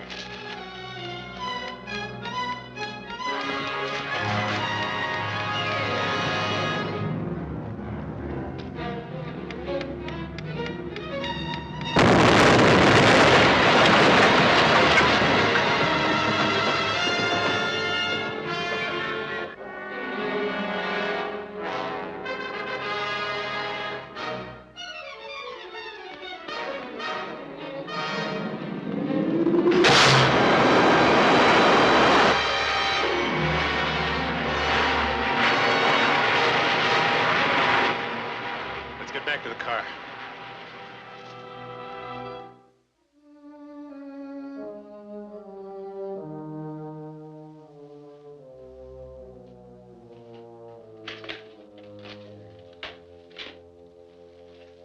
Jeff. Oh, you. You're a rocket man. Yes. I guess this had to happen. I should have guessed it before. But why did you hide all this from me? Professor Millard and I thought it wiser not to tell anyone. We felt the fewer people who knew, the better chance we'd have to unmask Dr. Vulcan.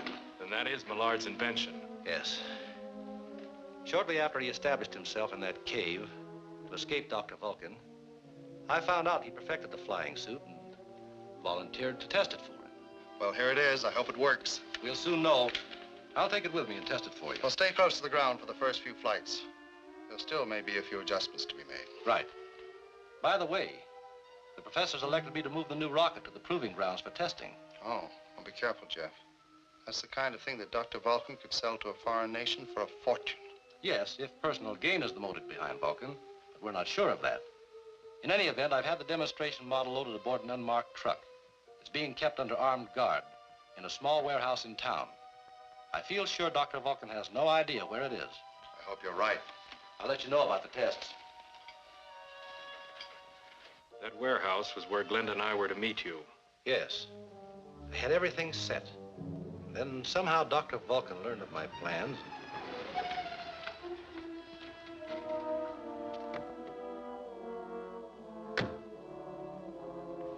How's everything? Just fine. The truck's ready and waiting for you. Good.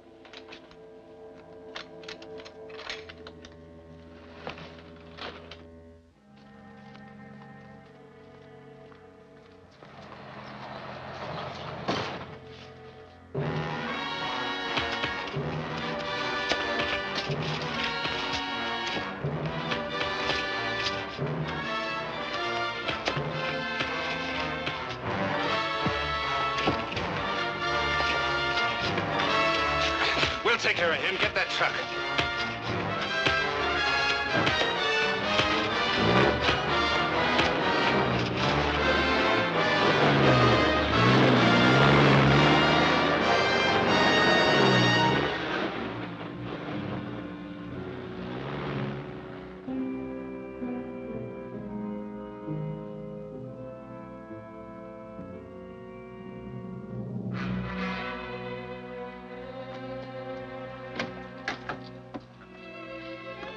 I realized the rocket suit was an untried experiment, but with it, I stood an outside chance of overtaking that truck. Glenda and I saw you flying away, but we had no idea who it was. Then what happened, Jeff? I actually spotted the truck from the air.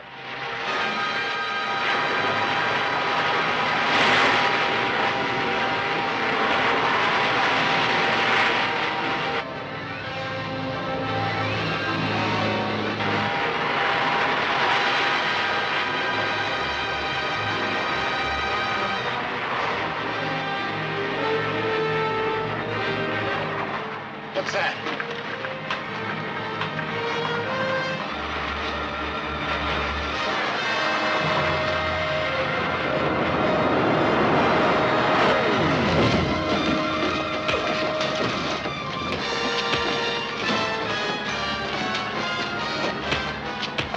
Hey, what's going on back there?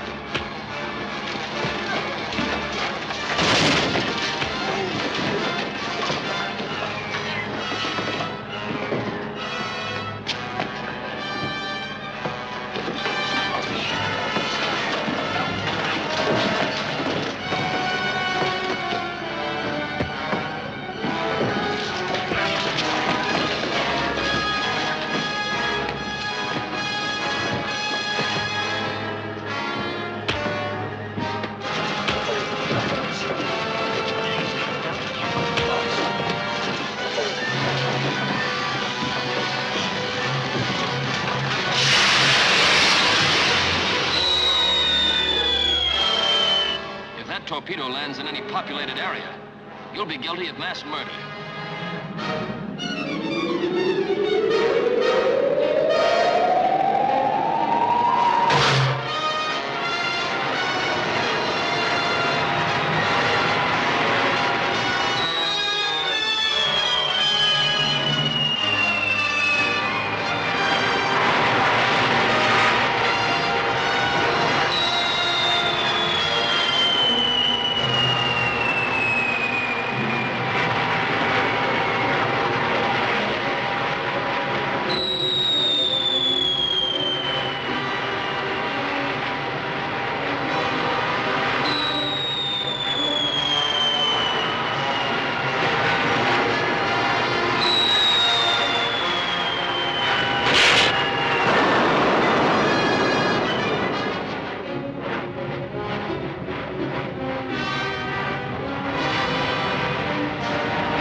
Explosion concussion was pure luck. I'll bet you got another scare when you learned Glenda had snapped your picture as Rocket Man. I was even more afraid when Dr. Vulcan learned of it and sent Durkin to her apartment. He stole the negative and escaped, but Glenda went after him. And you went after her? Yes, as Rocket Man.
Durkin escaped with that microfilm, but later it was destroyed, so Vulcan never succeeded in using it. It all adds up to the fact that someone who's been seated at our conference table is behind all this. Leaving us for the moment with a choice of either Bryant or Graffner. We'll nail one of them sooner or later. It'd better be sooner.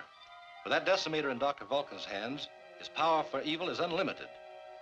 Couldn't we trace the machine through its thromium rays? Not if Vulcan is smart enough to develop a device for screening the wave emanations.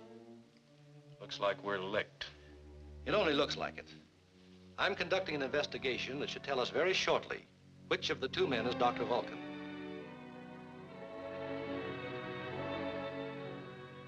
Jeff King knows I have the decimator, and he'll bend every effort to find it before I can cash in on its value. There is only one answer. Jeff King must die. Yes, but how? We've already tried a dozen ways to kill him. There's one way we haven't tried. I'll arrange for King to be called into town. I want you to...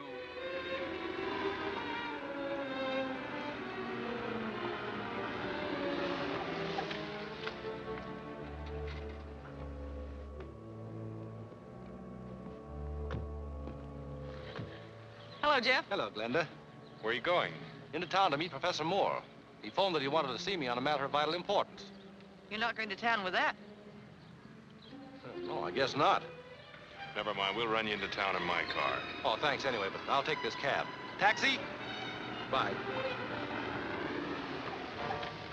Oasis Hotel.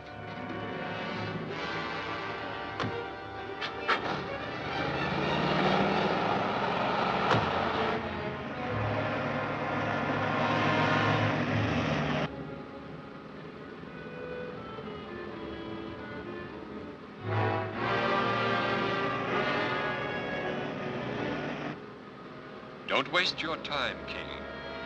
Those doors can be unlocked only from the outside. Like your late colleagues, you have finally been lured into a position from which there is no escape. I'm driving your cab by remote control, watching you take your last ride.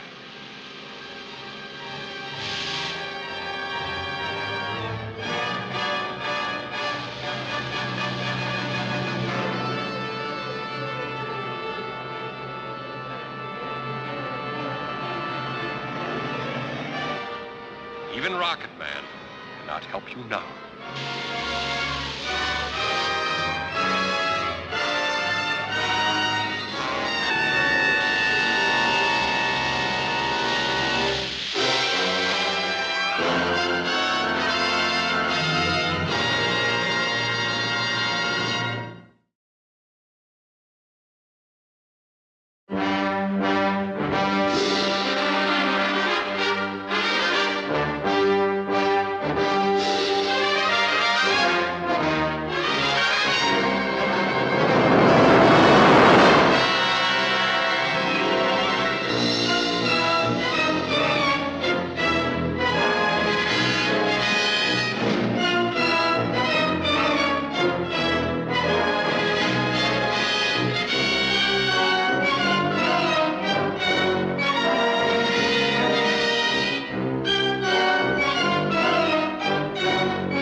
Oasis Hotel.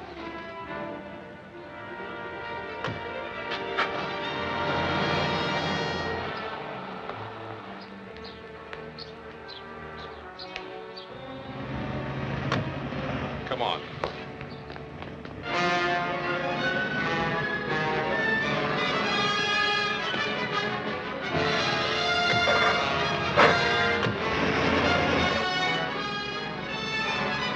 Don't waste your time, King. Those doors can be unlocked only from the outside. I'm driving your cab by remote control, watching you take your last ride.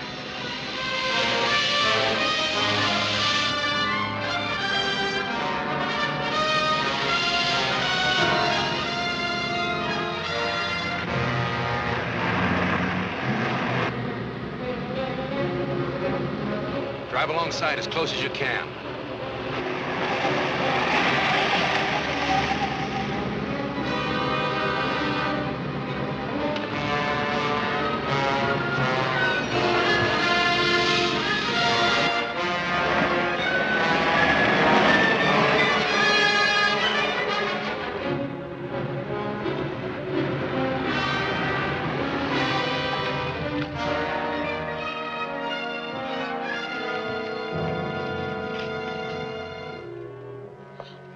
We better get him to the hospital, quick.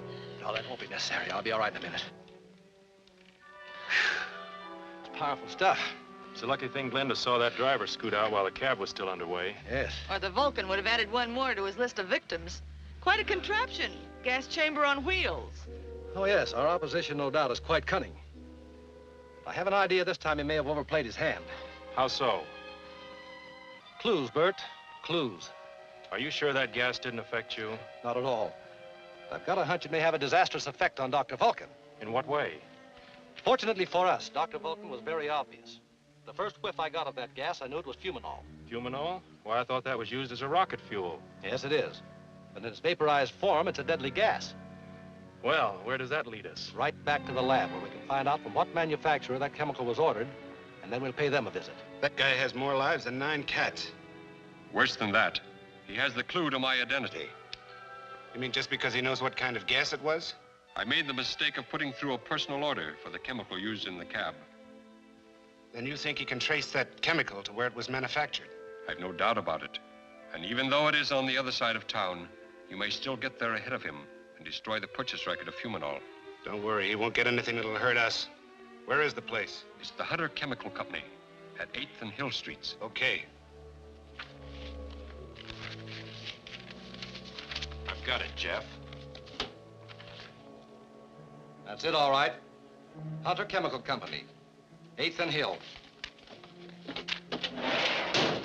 And if our luck carries, we'll know who Dr. Vulcan is very shortly. Right.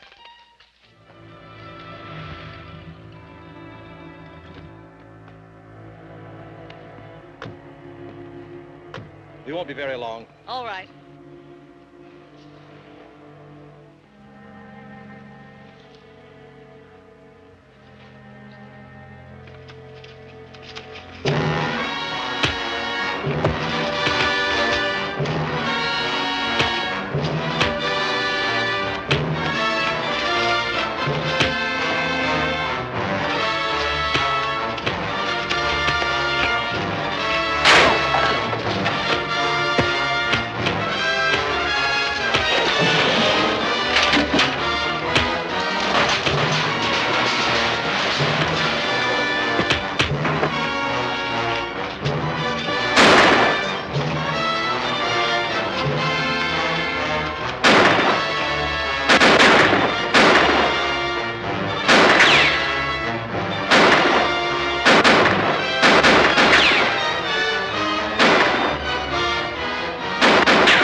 Risking our necks to get to my car. We'll use that truck. You drive, and I'll cover you from the back.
Vulcan? Durkin calling. Yes? I got those invoices away from Jeff King and destroyed them. Excellent, Durkin. Excellent. But I was also forced to take that Winslow character along. Bert Winslow? Yeah. Shall I dump him? No, no. He can be of great use to us. What for? Live bait for our friend King. We must get rid of him before we can use the decimator. What makes you think he'll fall for the bait? Just bring Winslow here. I'll guarantee the King will come too. Hello, Jeff. Hello, Glenda. Any news about Bert? Not a word. Don't you think we should notify the police? King speaking. This is Dr. Vulcan. Vulcan? What is this, a hoax? It concerns the welfare of your friend Winslow. And I would like to arrange for his return to you. I see. On what terms? We can discuss those if you come to 212 Beverly Street at 4. Alone, you understand, if you value your friend's life. But how can I be sure Bert is still alive? You will see him in the window at 5 minutes to 4. Remember, come alone. You will be watched.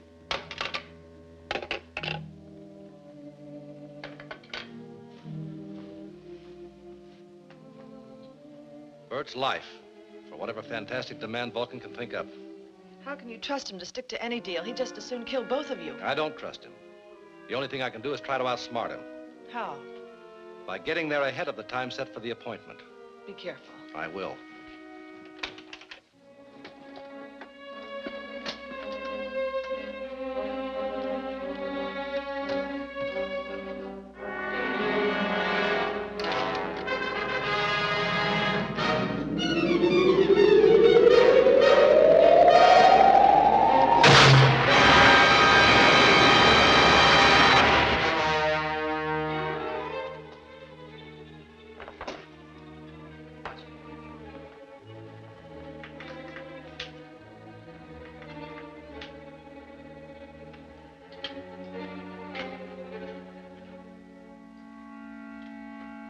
Careful with that photo, Sal. It's alive now. I don't like being around this electrical stuff very much. Neither will our visitor. Jeff King should get quite a shock when he walks through that door.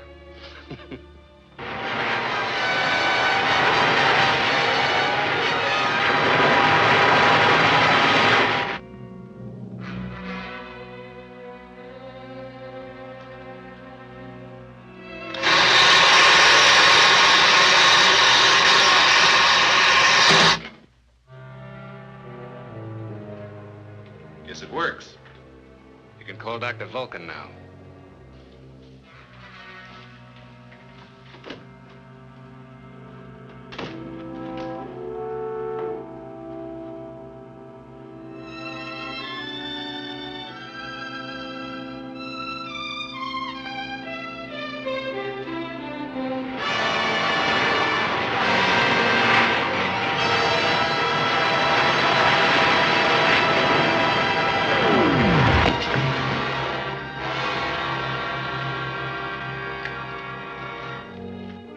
Go ahead, Durkin. Draw your gun. Now throw it away. Sit down. We'll wait for Dr. Vulcan. Why wait? I'm right here. Bryant. So you're Dr. Vulcan. Yes, Dr. Vulcan. A bizarre name, but it's what I stand for. Power. The power of steel forged into what I believe is right. Sure. The right of a criminal to steal. The right of a traitor to betray his country. The right of a warped mind that works toward the destruction of peace. Now, you've had your say, Mr. Rocket Man, whoever you are. But they're the last words you will ever utter. You came here to save your friend, Jeff King. But instead, you will precede him into eternity. Now, back up, right through that door. Back up!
Bryant.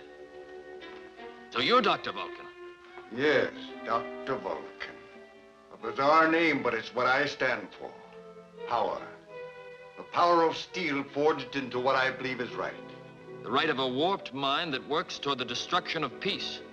Now, you've had your say, Mr. Rocket Man, whoever you are.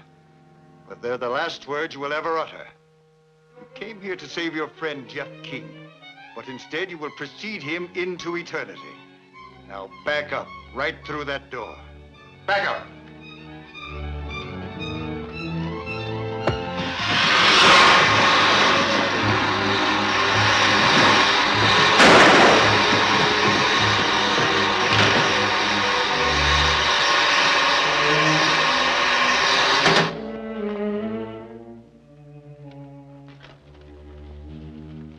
I'll telephone a description of Bryant to the police and ask them to spread a dragnet. Meanwhile, we'd better search for Millard's decimator. Bryant's already shipped it. I heard him discussing some fantastic extortion plot involving the city of New York. That sounds like Vulcan, all right. Bert, look around for some clue as to what his plans might be. Right.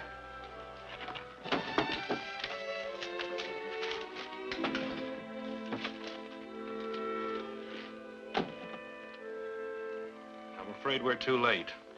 Here's a receipt for a plane Durkin rented this morning.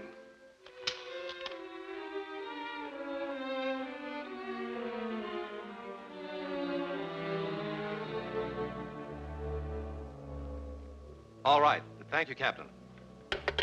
Two men answering the descriptions of Bryant and Durkin took off in a small cabin plane almost an hour ago. New York should be warned that Bryant may use the decimator in his extortion plot. I can still beat Bryant there in an airliner. Not without me. Nor me. This could be the scoop of my career. Let's go.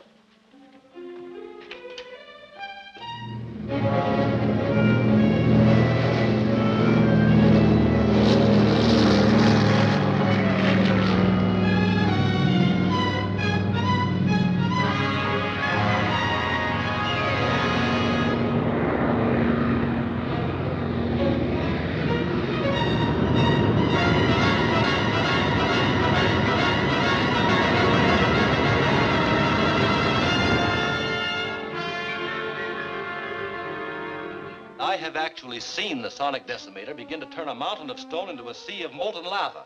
Well, there are many mountains of stone standing in New York City. And on your recommendation, the finest police force in the land has been covering every point of entry for 3 hours, even though I still believe it's a hoax. Excuse me, sir. This just arrived by special delivery. Perhaps you weren't unduly alarmed. Listen to this. Yours is the wealthiest city in the world. I want that wealth. If you fail to meet my billion-dollar ransom demand by Wednesday at 2 p.m., I will destroy New York City. Announce your decision by radio broadcast, and you will receive instructions for delivery of the ransom. It's signed, Dr. Vulcan. Oh, the man's a maniac. Yes, but a very dangerous maniac, sir. Perhaps you should broadcast an offer to compromise. Compromise? Place the greatest city in the world in the hands of one murdering blackmailer? Never. Telephone the police commissioner. Tell him to call out all reserves and volunteers. I want them to comb every neighborhood, every building, every room in this city. I want them to find this madman who calls himself Dr. Vulcan.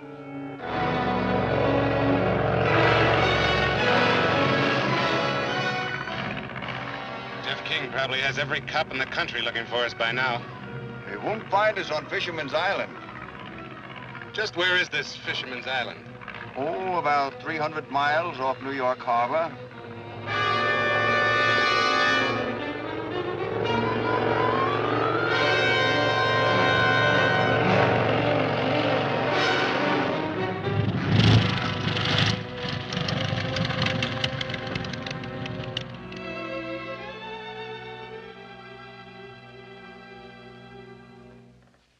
Still can't figure out how you're going to use the decimator.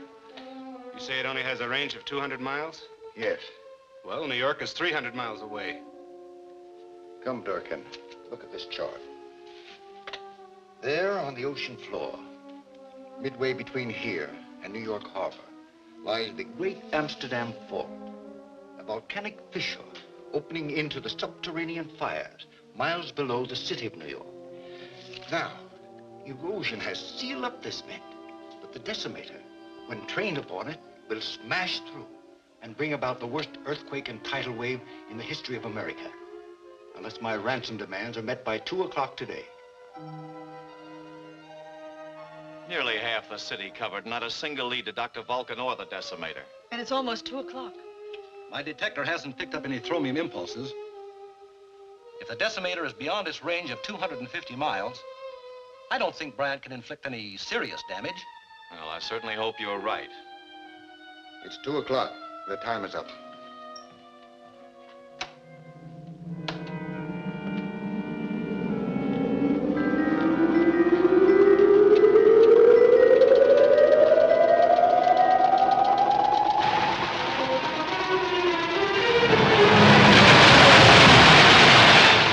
Yes?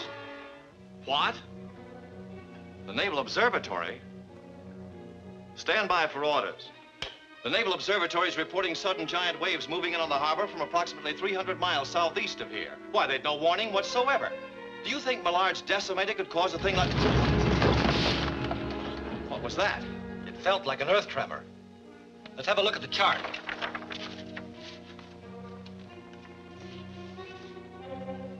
The Amsterdam Fault. That's between here and Fisherman's Island. And I'll bet that's where Vulcan has the decimator.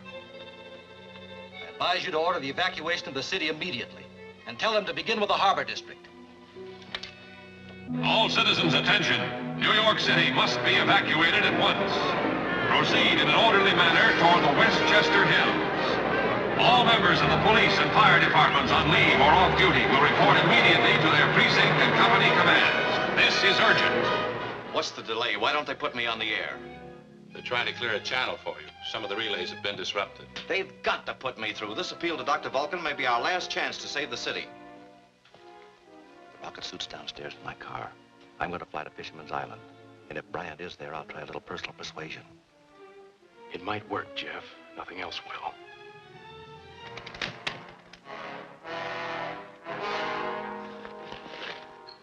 Bert, you better stand watch here. Right, Jeff.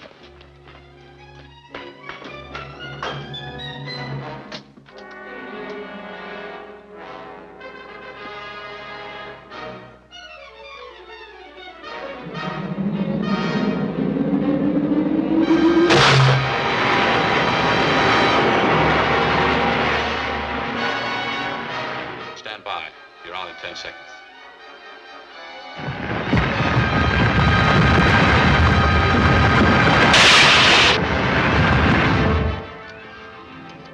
It's dead. You can't even pay Vulcan to stop now. There's only one hope. A squadron of bombers from the Army Air Base may be able to blast Fisherman's Island right off the map.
foresight to send those bombers to destroy the decimator. Well, what about Rocket Man? Doesn't he deserve some credit? What's that? He was just wondering if Rocket Man would remain with us now that Professor Bryant has paid for his crimes. Well, I certainly hope so. But what has that got to do with what I was talking about? Nothing. Nothing at all. Well, then, as I was saying, this fine administration will see New York City rebuilt into the greatest, the most wonderful, the finest city the world has ever known.